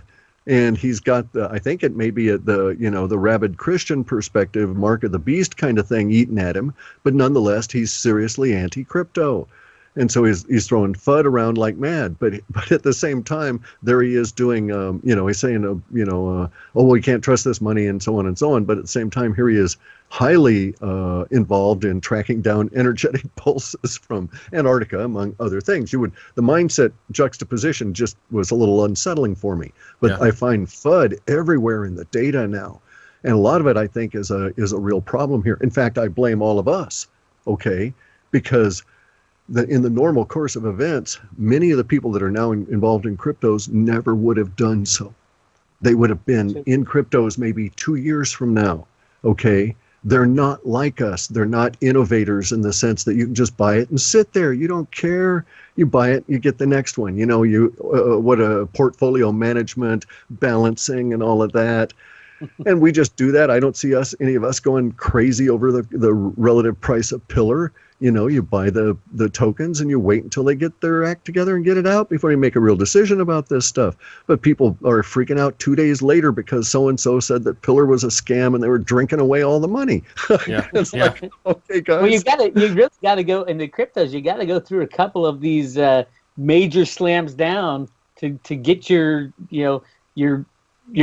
strength and your power to make it through this insanity of what we're going through. And I think part of it's planned manipulation. I think part of it's just a natural reaction to something that is, it really takes getting your mind around the concept. Me being a silver guy, I hated Bitcoin when it first came out. no, it's electronic. It's exactly the same as the. And then the more you think about it, the more you get involved, the more you understand what the code means and the blockchain, the truth machine of the blockchain. It makes more and more sense. And now I'm like a rabid crypto supporter. I still like silver due to the industrial component and the fact that it's been rigged for so long. But I can make 1,000 cases and 1,000 arguments why the cryptos are so much better than gold and silver when used as money. Well, we can always use the blue chicken thing too. Okay. I mean, I sit there when I'm programming and I've got this stuff going, looking at data, and I'll think about some of these weird thoughts. And it's like, okay, Corey Goode, the Pope of the Blue Chickens, the one the blue avian space aliens are supposedly talking to, says that he went out in space, and I don't follow any of the details. I know broad brush that he went and worked for 20 years, and then he was time regress and age regress, and they did this to him 3 times. So he worked for 60 years for this secret space program, and it's kind of like, damn, where's his retirement? What'd they pay him in? And then even more that you start thinking about it, okay, if they did that, you could become a multimillionaire because you got room and board on these spaceships. You could just take your paycheck and stash it, assuming they're paying you. And then also, all human civilizations, I don't care if it is Andersonville, the worst prison that was ever in existence in the United States in the Civil War, or if it was any of the horror ships on their way to Australia, but all human sub-civilizations always have a small method of barter and some sort of a dispensary. So what did Corey Goode use to buy toothpaste on those spaceships or in his secret space program? What are they using now? That was actually, I was kind of disappointed that we lost the venue for the conference. Probably should make that clear at this point to those people that are listening, that there was a narrow window and I just lost it. I didn't know how fast you had to move in order to get this place booked, and I'm just not going to be able to put it together. Plus 2 of the guys that I wanted to have in the conference aren't going to be able to attend. But one of the other people I'd contacted was Richard Dolan, who's into the secret space program stuff with Catherine and Austin Fitz at the realistic, mechanistic level, not the religious woo-woo part, right? And so I wanted to have Richard Dolan sit around and think, and then come back and tell us, what his thoughts were about what the secret space program uses as its internal currency. Because they've got to be doing something. I see those damn ships up there doing logistic runs. That's what those little critters are doing. They're feeding those big things up there, probably bringing up hot dogs, hot dog buns, towels, and soap, and all of this kind of stuff. Somebody up there's got to have some form of money. And so they're not trading gold and silver up there. And coins don't make any sense if you're weightless, right? So they got to have cryptos, is my way of thinking about it. But it's a goofy world, guys. For those of you who don't know what Clif's talking about when he's looking at the spaceships, I own the night vision goggles as well, and I see it happen, and I have no idea what it is or why it is, but I do see it, and I see squadrons going out. I see one-off, cargo ships if Clif is right about that, but I see them with my own eyes, so it's not fanciful. I can only project kind of what they're doing up there and why they're doing it. Catherine Austin Fitz has talked a lot about where they get their funding as far as the black budgets in what's it called, HUD. That's what she was involved in HUD, saying where's all this money going? And but when you think about it, let's think about that. For a also, I mean, what's to stop the United States of America Treasury creating all this unbacked fiat electronic blips and saying, oh, here's our secret budget. Here's $10 trillion for the U.S. space program. Let's not tell anybody in the world and have them go spend it how they wish. There's been a couple of reasons that they can't do that relative to the velocity of money supply if they're spending it here on Earth. Okay, that would be the issue. But I've thought about this because basically I guess I'm a pirate at heart. And I thought if I ever got my hands on one of those little floaty things, what would I do with it, right? Well, basically I'd do what my dad and all these other strange fellows in the military would do. I'd go out and look around and see what was there. And if I saw something shiny and interesting, I would pick it up. And I like, good food and sunshine. So I'd come back to Earth. I wouldn't stay out there. And so I'd bring some of this stuff back with me. And so my supposition is that the great giant sucking sound that the secret space program has been doing on planet Earth, not just the U.S., but all of planet Earth through us, is going to slow down, and it's going to stop real soon. Because I bet you that all about in the solar system are untold amounts of fantastic kinds of wealth. And all they have to do is figure out a way to bring it back to Earth and convert it to whatever money they need while they're here. And I think that they do need to do that for a couple of fundamental reasons. And that's basically, Earth has the yin and yang energy that produces the food that we need. And so even if you were able to grow potatoes on Mars, I don't think that those potatoes are going to have the same level of yang energy that you need for your body to sustain. And you can't live on canned minerals and that kind of thing that long. So there's always going to be an energy exchange between the secret space program and Earth when they come on down here to tank up on corn and, McDonald's burgers and veggies and all of this kind of thing. And so at that stage, that's where the conversion happens. And at first I thought I'd sort of found it. And then it turned out what was going on was giant amounts of food shipments to Antarctica. Now, maybe that's the off point. Maybe that's our point of departure. Maybe that's the place on the planet where we can take off and nobody can see us, and that kind of a deal, right?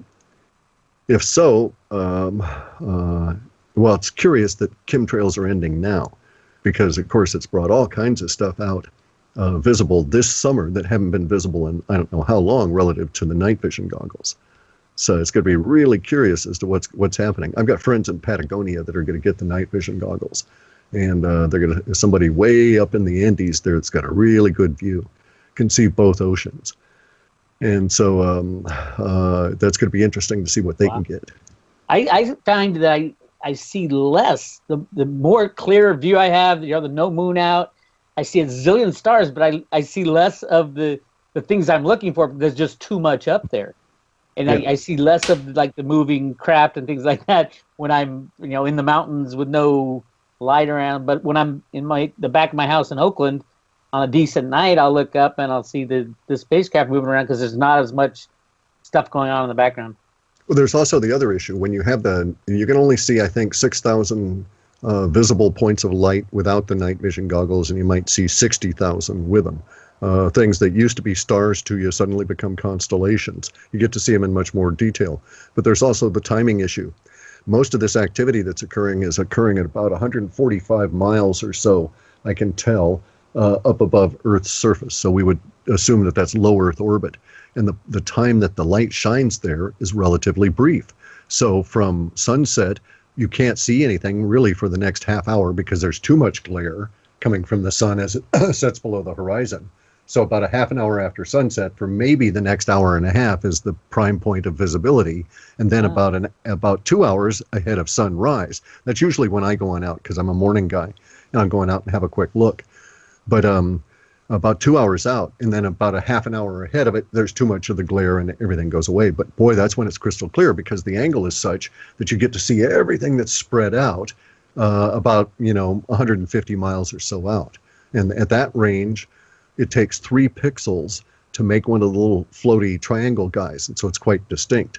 And you can actually count the number of pixels in the big I don't know if they're cargo ships or command centers or whatever they are, but they're the ones that all the little triangle guys fly to. Like the cigar-shaped ones? Yeah. I've seen or those boxes, as well. maybe. Yeah, it's hard to say if they're a box or a cigar shape, but those are huge.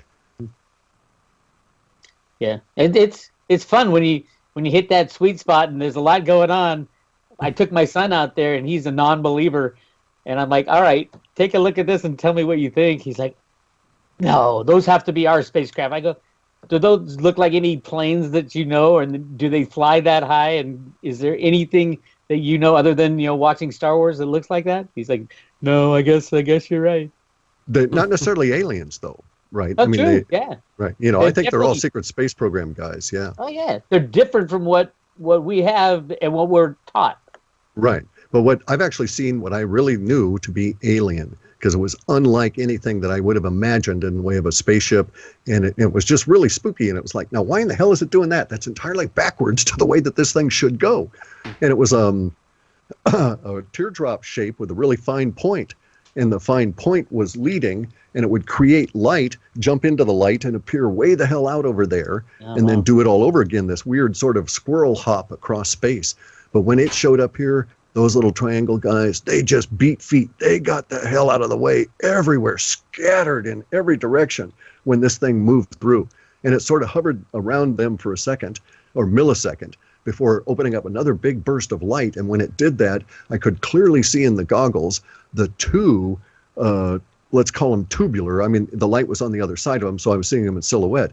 But two giant tubular things that had to be miles long that the little triangle guys had been going to. And so the little triangle guys apparently abandoned the two tube things in case this big teardrop thing was going to be nasty, but it wasn't. But it was across the entire arc of the sky in just whoosh. I mean, it made those the triangle floaty things look like a Model A. We gotta get Joe some goggles. Especially in Florida, especially. I mean, I kid you not. I know a guy down in near Fort Lauderdale, and he says he can see a lot of activity. He has issues there because of the density of the atmosphere. You know, they get the much more water vapor, so his viewing time is altered relative to us.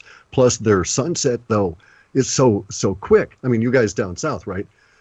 Up here, a sun might not set until 9:30, 10, or whatever in the summer, and so I'd have to stay up way the hell late to even see anything. But down in Fort Lauderdale, it's like, you know, damn, sun can set at 6 at night, and you got perfect viewing at 7:30. Yep. Where I'm at He's now, sitting out on the beach. where I'm living now, because there's like no street lights, there's no nothing for miles around here. I look up at night, like when I leave here doing my videos, I just kind of walk to the house. You know, it's about 100 and something feet probably. I look up every time, and you know, if there's no clouds, it's just pure, you know, night sky, stars. I'm like, man, if I had some of them damn goggles. We got to get him a set. We got to get him a set. And Joe would be the guy that we could put a camera on it. Yeah, that's what I was gonna say. I do a camera here, and then maybe upload some YouTube videos on that. Yeah, you need to see. Well, there's a couple of guys too, and there's one guy that got really weirded out. I can't think of his name now at the moment. Long name on YouTube, but he's seen the hovering craft in the clouds with his night vision goggles. Okay, he went out to look at night once. I'm talking maybe years ago, 2 years ago or more, and he was looking at in between the clouds at the clear spots and trying to see if he could find spaceships or whatever. I think he's Midwest, but I'm not sure. Anyway, he was just had the goggles on and was waiting for this cloud to blow over. And damn, he said there wasn't a huge, you know, multifaceted spaceship blowing right along with it. Wow. And so since then, he's been running around trying to film the buggers. And I think there's something to that there is some kind of weird presence going on. It may relate to those, you know, weird rays that are coming out of Antarctica as well. But it's a really interesting time. It's like, you know, really cool. I can't wait to get on onto the coast. The area where we're moving, by the way, is right where in 2004 or 5, it was one of those 2 years, I think, there was a giant storm. And a bunch of all kinds of sea animals washed up on the shore. Whale and all of this kind of stuff, right? And along with that sea animal was a hominid, was an aquatic hominid, our cousin. The Nummos didn't just create land mammals, they created underwater mammals that we think of as mermen and mermaids. And one of them ended up dead or near dead on the beach near where we're living. And convenient. I saw footage of that. Yeah, and conveniently, there's a Navy base nearby, and they came and scooped everything up and told everybody, you know, we're going to kill your family if you talk, that kind of thing. You don't know what you saw. That was an albino baby whale. That's right.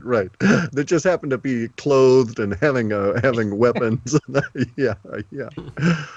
But it's funny, you know. I mean, it's quite true. They I know guys that, you know, been hanging around boats all my life, and you get fishermen telling weird tales about bringing up fish out of the middle of the sea, Dorado, big fish, right?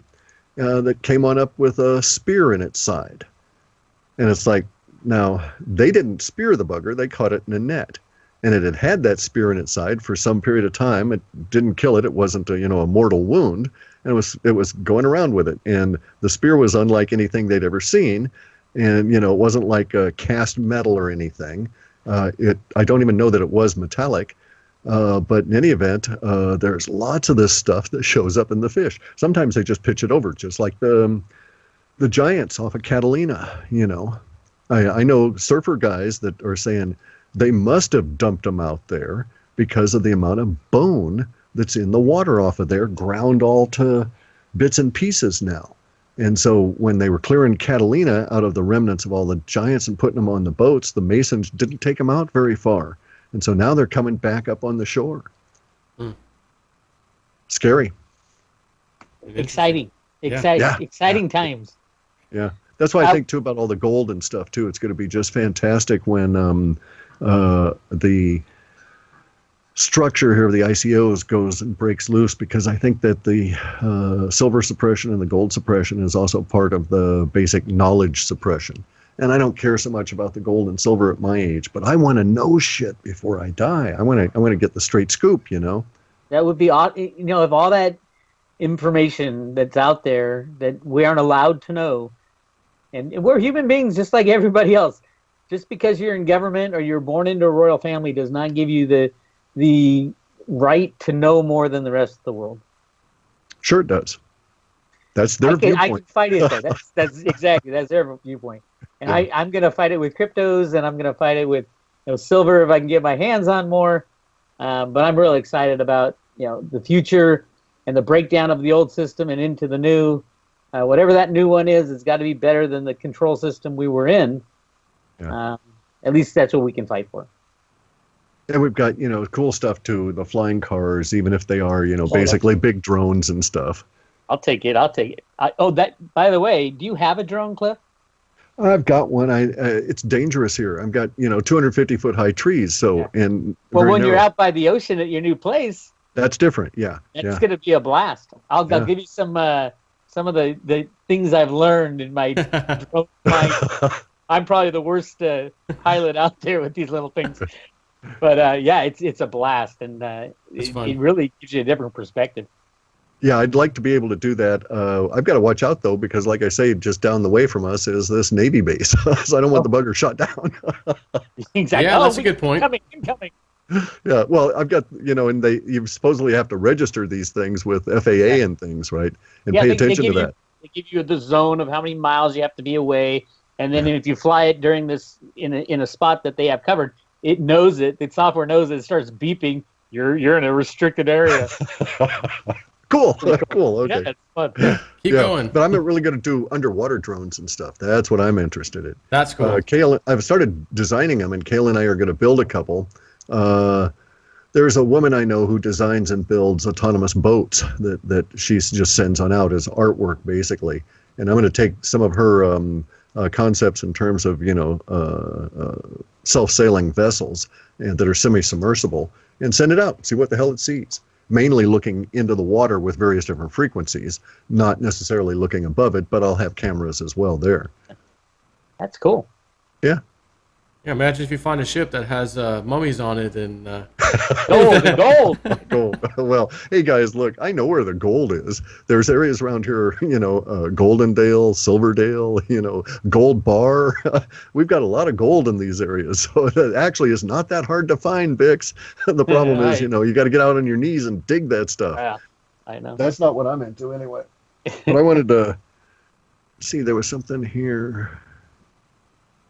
I think I've got it all. Oh, yeah, 2 quadrillion in debt. 2 quadrillion now. The system is in debt.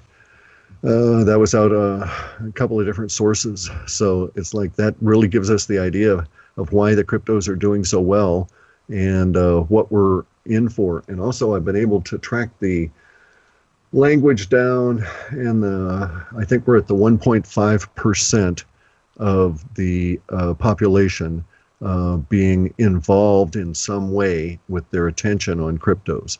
So the 3% is the critical threshold. Once you're over 3%, you're into the early adopter phase.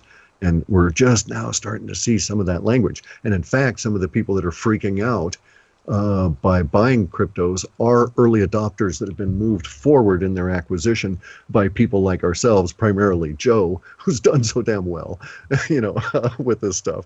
And he tells people, and they say, well, I want to do what Joe did. And so, but some of these people are not constitutionally, they wouldn't have found it on their own, right? And so they're the ones that are throwing out and reacting to some of the FUD. And they're the potential victims of it. But so if we're at 1.5%, then we can plot this like cell phones. And, it took X number of years for us to get up to 500 million cell phones. And then the next 500 million was almost like easy, that. Yeah. Exactly. And so we're in that X number of years, but we're about to cross into that 3%. And so the growth rate from 3% to 10% should be about 6 times as fast as we've seen in cryptos. So just to make the math work, if cryptos had existed only 6 years, all of the growth we've seen in the last 6 years will occur in the next 12 months, relative to that gaining that new. That's going to be huge. Body. Exactly, it's going to be massive, and that's based on humans, not the amount of money they're going to be transferring in.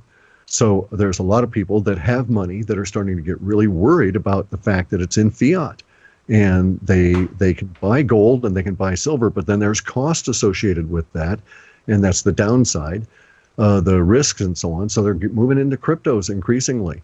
I know that there is a lot of money going into gold and silver at the moment in a monetary fashion, but a lot more seems to be from the big guys moving towards some form of the crypto. And I thought at first it was like, well, they're going to try and create ICOs to get coins to get people and sucker their money away, but it's not really working that way. There's a lot of people out there that are part of the established monetary system that want to get out. And that's the interesting part. The language is really showing these guys panicking. It's like, where am I going to put, $50 million? Right over here. Bitcoin, $4,100 as we speak right now. You're kidding. $4,100 right now. I don't pay attention. See, I've been working all day, so I haven't paid any attention to that. Yeah, unbelievable. That's the amazing thing to me is that, some of these ICOs, we're basically investing in companies in a lot of these things. And all it takes is one little piece of news, like ADX the other day had one little piece of news where they joined forces with VMO to implement their ad tracking services, and all of a sudden it's up 400% in a blink of an eye. Yep. And I'm like, well, they only had like 4 million users. Imagine if YouTube announced that ADX is going to be added on billions. Right. And I think those are the things that's starting to come out now, the little bits of news, so that people understand, hey, these are not just cryptocurrencies that are being invented out of thin air. These are companies that are actually using tokens and have a business plan and things like that. And the more people that realize that and start to see it with the announcements, like Reggie's announcement at some point coming up about the Jamaican Stock Exchange, I think that's going to be a huge eye-opener for people on how to value these tokens, not necessarily tokens, but how to value the company behind it. I think that's going to be really cool over the next 6 months. And everybody who's saying, oh, no, it's a flash in the pan can pretty much go away now. The cryptos are not a flash in the pan. Yeah. And well, Joe did a pretty good job on that one group. Yeah. Calling the AC coin and stuff. But hey, there's something about that. The reason that the FUD sickles work so well, that so many people are licking on these things, is because there's a dichotomy. The early cryptos were community-based coins that had no business behind them. No, they weren't making anything, et cetera, et cetera. And so all of the new tokens and the ICOs are companies. But yet there's a lot of people that think they're like Bitcoin, a community effort, network growth, and all of that, and they just don't get it. You are indeed, it's like an IPO, only without all of the banks and everybody taking a slice of the action and driving all the costs up and then crashing the company afterwards. But you're investing in these things. That's why it's like the Pillar. People can get all upset about Pillar token they want. As long as those guys keep producing according to their defined work plan, and these are people that, hey, they've got a plan. There is a I don't want to say a nationalistic kind of an approach to it. I don't want to say that, but there's a determination to these guys. All right, and so they're working their plan, and it just so happens within our data sets that their plan is going to intersect with a blossoming environment just for when their product is instantly or is needed. And it's going to be instant, huge acceptance on this in February or so of next year, as we get this sudden burst of ICOs that'll be out on the market with new tokens and all of this kind of stuff. It's going to go crazy. And right there is going to be our guys with the Pillar wallet all ready to go with these things, right? And we're seeing it now with the companies that are starting to form, that I hear stuff in the background, and these guys are the ones that'll be doing the ICOs this time next year, in early 2018 is when it really starts. It's going to be, if you thought this was the crazy summer, it's like you and I, we're all sitting around here, right? And if we'd been real smart, we would be like the Nordstroms. That's a store up here in Seattle, Nordstrom's. Yep. It started up in Seattle. What they started as was selling picks and shovels and food and wheelbarrows and stuff to the guys going up to the Yukon to dig gold. And that's where Nordstrom's got their start. They weren't clothing or anything like that. They were a hardware store and food and stuff, general items. And so they made off in the gold strike there, the gold rush, by not digging any gold at all. And really, at this stage, Nordstrom's did like 1 or 2 years maybe with the early part of it, and then the gold rush really took off, and they started bringing them in boatloads. And the guys at Nordstrom's knew that was coming. They knew that the people on the East Coast would hear about this gold rush, and so they started buying and stocking. And when these guys showed up here on the boats, they had those shovels to sell to them and all of that sort of thing. And we're just about ready to reach that frenzy of a real gold rush, and it doesn't start until February of next year. So all of the activity that's going to hit us in October, November, and December with all of this stuff is nothing compared to what's going to roll out February, March, April, May, June of next year.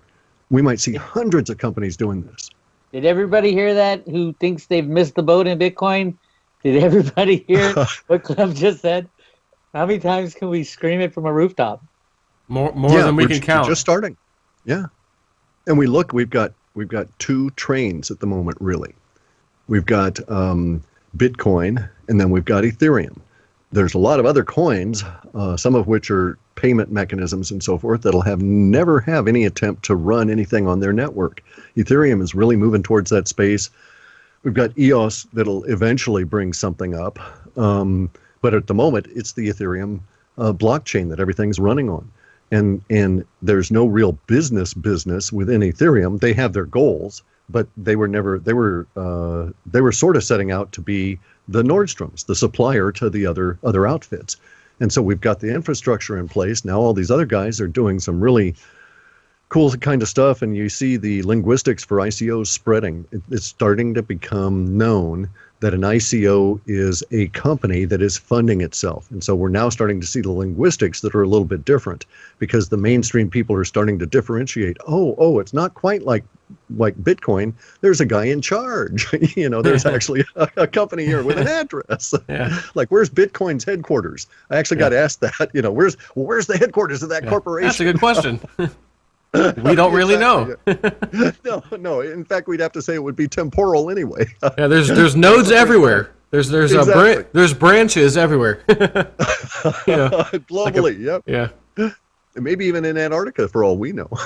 That would be something. That's a super node down there. There you go. Hey super guys, node. There's the spooky part. You can do things if you wanted, if one wished and knew how to do it, you could get tools and go hunting for IP addresses. There's all kinds of servers on the internet that have no IP address. They're dark, and a lot of them you don't want to mess with because of the people that own them. But if one wanted to go look, one cannot find IP addresses that are located that can be in any way discerned in Antarctica.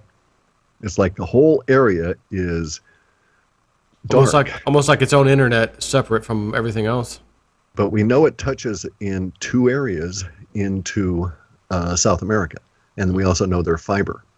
And big fiber bundles. So somebody ran some serious fiber to this big rock of ice. There's nothing out there to see. Let's run some massive fiber over there. Here I am bragging about my little 10 gig skinny fiber line. Yeah, I got it from my house to my little man shack. They've got massive bundles undersea, Right. Fiber. Yeah. They paid a fortune for that, and where does it go and who's using it? But it's you can get right to where it terminates. You can see all this bandwidth being used up on this side, but it's dark on the other side. So they're intent on protecting it. But I'm not cracker kind of guy that's going to try and snoop through that stuff anyway. No. But you can see a huge amount of bandwidth at that intersection of a undersea cable that only goes one place, and that's the southernmost continent, where supposedly we don't have internet or humans down there using internet, or We got to track the penguins. What are you talking about, Cliff? Yeah, that's what it is. That's right. There's penguin porn, I guess. They got to have that. Slippery when wet. Yep. There you go. There you go. We're losing that's it what, now, that's what Joe. Gingrich went down to look at. Nothing else down there. John Kerry. That's funny. Yeah. Well, no, I mean, look at right after Trump gets in, they send Gingrich down. I mean, within days, Okay, yeah, Kerry There's went some down. things. Obama's, I'm going to South America just for some little. We know where he went on his last days. Hey, let me go check out some cool stuff while I still have the access and security clearance to go do so, because I'm going to be kicked out here shortly. Trump's taking over. They go check some stuff out, and then There's something else too. Look at it this way. I was thinking about this. Okay, so you're an outsider, and you take over whatever the way. All right, so you get elected or you take over, and you discover that there's this big secret thing that you didn't really know about, or maybe you learned about it sort of on the way in. Well, at that stage, you can't go and look with your own eyes, but that's really what needs to happen. If it's really there, if it's real at that level, and you're in charge, you've got to go see it just to make sure you're aware of what's happening. So what do? In my case, if I were trapped here, I'd send one of you two guys, because I can trust, or I'd send Crypto Blood, right? No, because I'm going. I can trust your observations. And so that's what we would do. And so that's what happened. I think that they had to send a personal representative to get the straight scoop on what was going on. And I would trust, you guys to come back and say, well, this is what I saw, and this is what I interpreted from what I saw. And then I could sit here and I could make decisions about it. And I think somebody at that level in the Trump administration had to go through that as well, because there's some heavy duty shit going on down there. There's a lot of resources headed down that way. Maybe not quite as many as CERN, but I bet you there's more people involved now than at CERN. And so that would make it rival that huge expenditure that, all it did was smash some atoms, and yet most of the planet ended up paying some portion for the largest machine ever made. So there's some, as I say, there's spooky crap going down. Yep. Yeah, fun times. Ooh. Yeah. I wish I knew somebody, or I had that little knowledge of someone that was down there, and I was, able to listen in on that conversation about, oh yeah, let's update so-and-so on this, and I get to hear what they're saying. Oh my God, I can just imagine some of the technology and things they're talking about. That's what I was thinking. I'm too old really, but that's why I took up TIG welding. If I ever, stopped doing the bots, I could go on down and get a job welding. I'd have to change my look and stuff, maybe shave or put a wig on or something, just so they wouldn't know it was me. But, there are people that are doing that. I've got people that have said, well, hey, I'm going to go get a job, and if I see anything, I'll let you know. But they can't get the information to you because it all has to go through that one cable. Well, they were thinking when they came back, but that's really weird too. They used to do, summer gigs. Basically, you'd fly in spring down there, you'd work through the summer, and you'd fly out in fall before it got too nasty. And now they got people that are working year round, and people that'll do 9 and 11 months, and they've got this 11-month bonus program at one of the companies.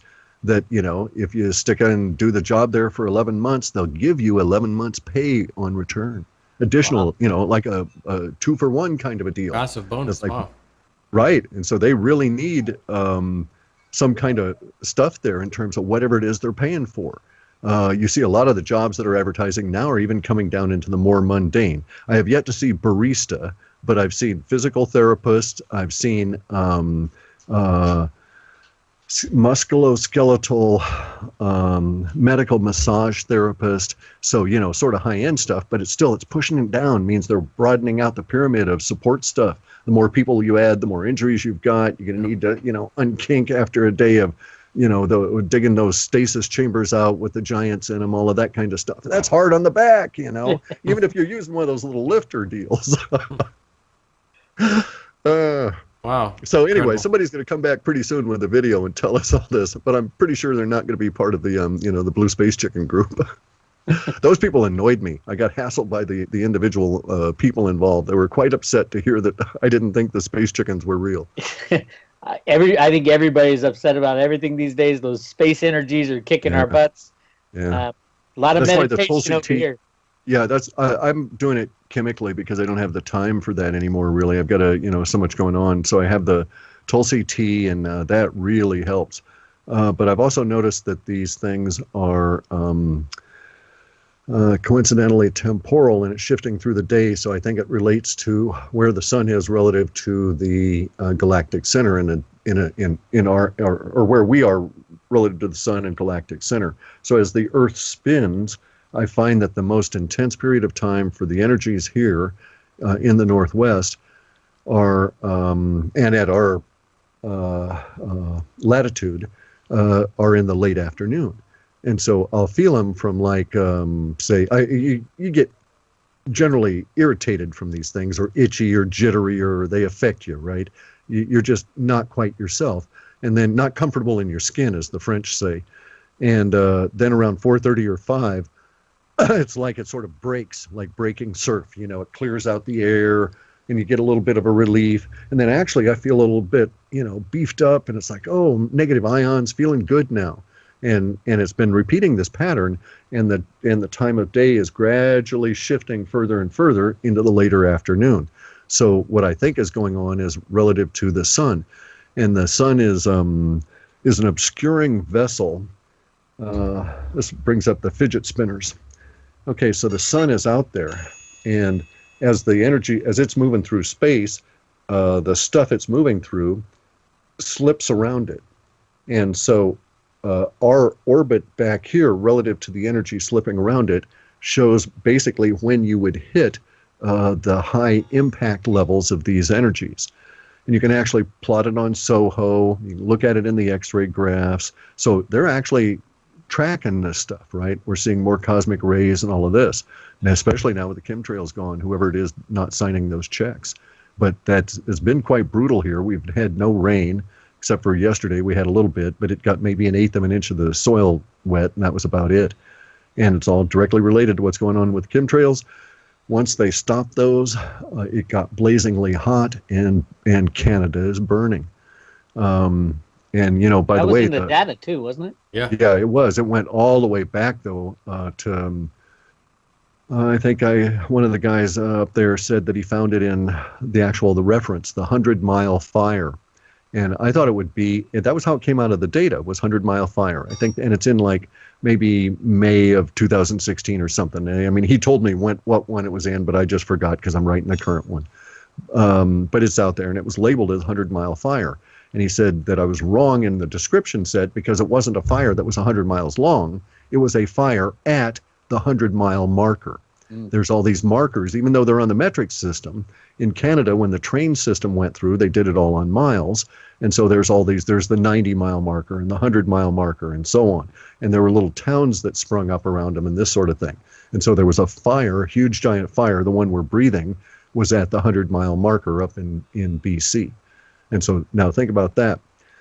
We're 5 hours away by car at 60 miles an hour from the Canadian border.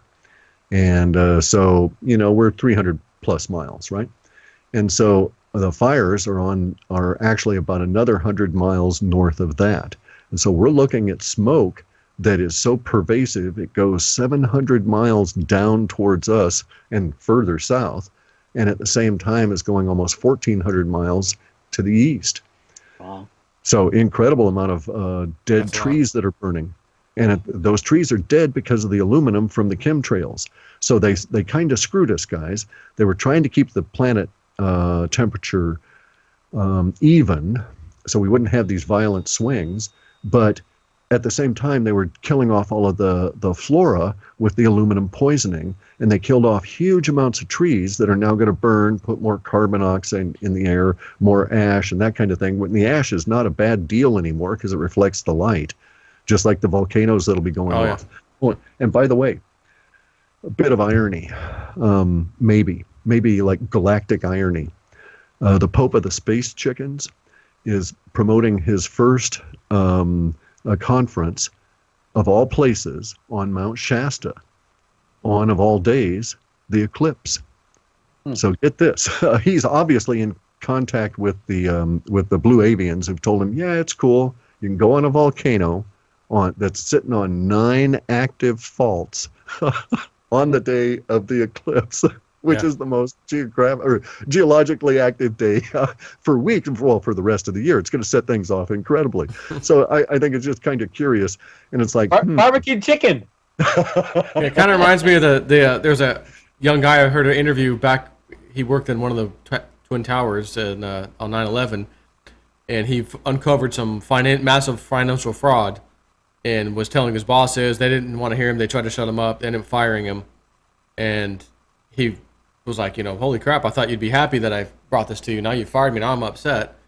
They found out that this kid's going to start blabbing his mouth about it. No, we made a mistake. Come back. We'll hire you back. Come on back. We want to hear more about what you've uncovered. Can you come in when you want me to come back? How about 9/11? The day. Ooh. Okay. Get stuck in traffic and never made it. And one of the planes hit exactly his office space that he was supposed to be that day while the management didn't show up. So having said that, I'll never forget that story. I heard him on a radio show. That's kind of that. Hey, yeah, come on over to the mountain on this day, the eclipse. Got a little surprise for you. Yeah. Well, Oregon's going to be crazy with all the people up there, but the seismic activity from this stuff has been in the data for a long time, and it really doesn't relate to the eclipse per se. It relates to Jupiter and Saturn tugging on us like all hell because they're closer to each other and they're both on the same side of the sun with us, and it's just going to be this way for like 4 or 5 years. And coincidentally, we've got just this, the North American eclipse that's going to go off, and we've got, what's his name over there in North Korea deciding he's got to go mano a mano with Trump with nukes and Lil Kim. Yeah, Lil Kim. Yeah. What a hell of a situation, You would think the Chinese would just say, all right, enough of this, and send in the troops they've got massed on the border, because they don't need this. They don't need this aggravation. Right. Yeah. And I've heard people say, oh, well, the China's manipulating it and all of this, and they don't understand the Chinese mindset at all. If they think that the Chinese leadership is behind Kim, he's a pain in their butt. They simply buy coal from him, and the reason that they do that is they don't want the refugees, right? They don't have the wherewithal to willingly initiate and take on the rehabilitation of North Korea. China fears, and they write about it all the time in their documents, they fear being forced by circumstances to take on the rehabilitation of North Korea. They don't need those millions of people that they've got to feed. They don't need to rebuild that social order and all of the problems attendant with it. But they're trying to avoid that in any way they can. Looks like maybe universe is saying, you probably got to do this. It's got to be that, or have Trump go a little crazy and that kind of thing. But it'll remain. The 23rd is going to be the interesting day to see if they actually do shoot at Guam. And that's this month. Yeah, 2 days after the eclipse. Yeah. So Wednesday following the eclipse on Monday. And so, I think on the economic side, the bad guys in the banks would love a war right now because they got everything's kind of teetering and coming to September timeframe. I don't see much smooth sailing after September. The data sets would favor that interpretation. The governance just runs into real problems, and I think it's got to be economic. And the lack of chemtrails is probably one of the signs. Yeah, can't afford it. Can't pay for the stuff anymore. Yeah, maybe that's why you'll start to see a lot of people burning into cryptos. Hey, this country's having economic problems. This one happened. The dollar's going down, so we use it too. So we're up. Oh, my friend told me, my friend told me about this thing called Bitcoin. Look what he did with this. My buddy at work, he's like, man, I got a good friend. He's like, I know you were telling me the other day about this thing you got into and sold off, and I heard what you said, but my friend just, he just got into this. He doesn't even know what he's doing. He got into this thing called Neo or something. I'm like, oh yeah, the old ant shares thing. Yeah, ant shares. I said, yeah, they did quite well. He's like, man, he's up like, he put $1,200 on a credit card, maxed it out, and it's worth like $5,000 now. I'm like, well, I've heard of that kind of thing happening before. And so he's like, I can't sit by anymore. Pay the credit card off, and then he can play with that. That's what I told him. I said, tell him to get rid of it. He's like, well, it's a 0%. I was like, well, either way, he's got the cash. Just get it out of the way, Yeah. That's the whole point. Get it out of the debt system. Yeah. But hey, it's no, it's going to be just incredible. And at this stage, it's, I'm actually kind of,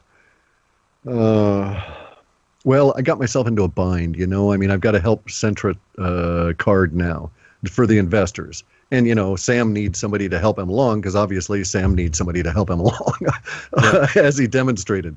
But it's getting too fierce out there. There's too many cryptos. You got to have too many wallets. Where in the hell is my pillar wallet to hold them all? Yeah, that's what I want to see. I feel like the day that is announced will be one of those great news days where, oh my God, look how much it just jumped today. And I'm going to come out and have to yell at everybody. I told you guys to calm down. Who cares if it drops right now? It's going to go back up. I told you to wait, But it's not in a mean way, of course, just to let people know this is just the way these cryptos work. This is not like the stock market. This is a whole different animal. You just got to be patient sometimes. Development cycle, and these guys are working with all these cool tools, so they don't have to build from the bare metal up. So instead of taking years, they can compress their development cycle into months, but you still have to do development and testing as you go along. And then you've got to do all, especially on things with wallets, you've got to have bounties for people to come on in and crack. Because as much as your internal guys who know the code can try and crack it, it's never going to be as safe as when you've invited real crackers from the outside with a $50,000 or $60,000 bonus. And I know these guys that are in the dim coin. Okay, I've chatted with these guys. They're really sharp fellows. They've got $60,000 cracking bonuses in their product built into this. So and they would love to have somebody claim those prizes by cracking their way down through to that particular level, because it would expose any and all vulnerabilities, at least getting into that far. And so there's the whole cycle that they've got to go through. But even so, because of the internet, you could do massive amount of cracking in a cycle as little as 15 days. If I had $100,000, if I had a product, I would, put $100,000 worth of Bitcoin or something inside my wallet that was the product I wanted to test, and just put it out there and let its address be known and say, you all have at it. The first person that can crack down here and leave a trail, and I would have it set up to leave a trail, and that would show me, okay, this is how they did it. And they could tell me what this exploit was. That's really the route to go, is to pay for it. Pay them. Yeah. Pay them good money. Yeah. Exactly. Yeah. Cool. Well, guys, we are at about, I was going to say we're about at 2 hours and 6 minutes. If you got more to cover, I got plenty of time too. It's up to you.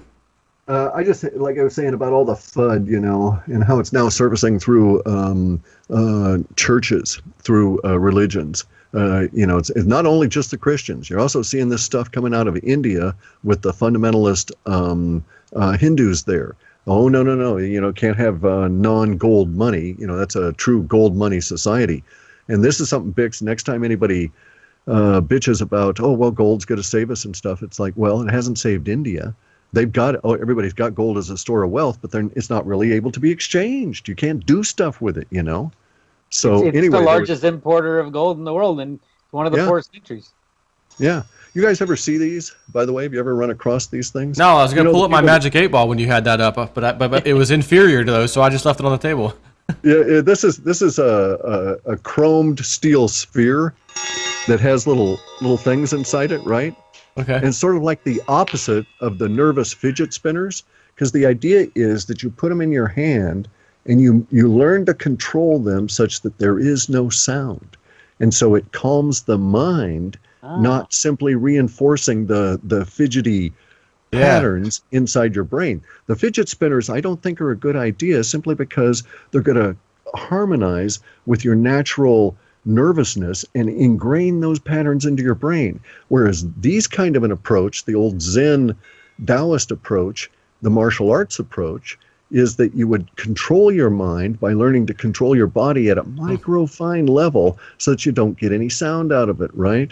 What is that thing plus, called? Anybody gives you any hell about anything, this is about, I think these are 6.5 ounce balls. They're wonderful for protection as well. Can you buy those online? Like that. What are they called? Yeah, I got those online. They're called iron ball. So this is how you get your iron balls. Oh, is this it right here? Yeah, there you go. Exactly. There's stuff inside of it though? There's like something inside? Or these Yeah, there's ones? a little noisemaker, a little bell inside. Maybe it's this one. And so you get them in a set Boating there, balls. and you spin them, and and they're really good for massaging the hand, right? And for typing with my arthritis, they're the only thing that really will massage out the soreness on the inside of the knuckles here. And it's just can be quite terrible. I mean, they can really pop. But I saw these kids at the in some store. I was getting something, and they were in the other checkout line, and they're just spinning away furiously on these little plastic. My kids have those little spinner things. Right, and that's why I was saying that. No, I think that if you're nervous and fidgety, I know why you are. It's because of the vaccines and what they did to your gut when you got those vaccines. But if you get your gut biome correct, you might still have a residual nervousness that extends from the impact on the liver and things. But those fidget spinners are simply going to reinforce that in your brain. They're not going to really calm it down and make it go away. You can actually learn to control it with these. I'm going to get myself some Clif balls. I just did. I was going to actually tell you to hold those and look to the left and cough. Well, with all the Cha-ching! Do they chime when you do that? Ding! Yes, they do. You're Oh funny. gosh. But I on had to that crack note- it. I just bought a couple. I say we got to go, guys. It's getting hot up here, and I got to feed the dog and myself too. So Yeah, awesome conversation. We have to do this every month. Everyone's you. dying That's for cool. it every time, Yeah. man. But- Awesome. yeah. All right, next guys. month, into September, and I'll be much more trucking over to the coast, and maybe I can set it up and do it over there while we're doing rehab. I don't know. You got a little window shot or something. Yeah. Yeah, it's a cool area over there. We're up 109 feet, so we're safe from the tsunamis. I can do surf fishing with, cannon or kites. I looked that up online when you told I me. want to about see that. that. Yeah, I want to see that. Well, it's a compressed air cannon, and you Yeah. freeze up bait on a hook. You bait your hooks, and you put them into this mold, and you put in chum and freeze it up with fresh water. And it's the shell that goes into this compressed air cannon, and it'll shoot. And then you got a huge reel, and it shoots this stuff out like 200 yards. And then you reel it back up with a winch, because you put 4 or 5 hooks on there, and out on the coast out here, you might get tuna. It's been a while that I'm aware of, but the last time they did it was 800 pounds, $500,000 tuna. You can hook it up to your truck winch. That's how they haul them up. There you go. You just sit there, and Well, hey, listen, as long as you don't have one of these mermen or merwoman hooked to it, you're good. You're okay. Yeah, I'm okay. That'd be worth a little more, probably. Yeah. Hey, I don't think I want to piss those guys off. I'm too close to the beach. They might be able to climb. Attack! Yeah. The attack of the mermen, yeah. All right, guys. Well, till next time, ladies and gentlemen, Okay. the 3 amigos are out, and we'll get together again in September. There you go. I'll see you Bye, guys later. See ya. Yeah.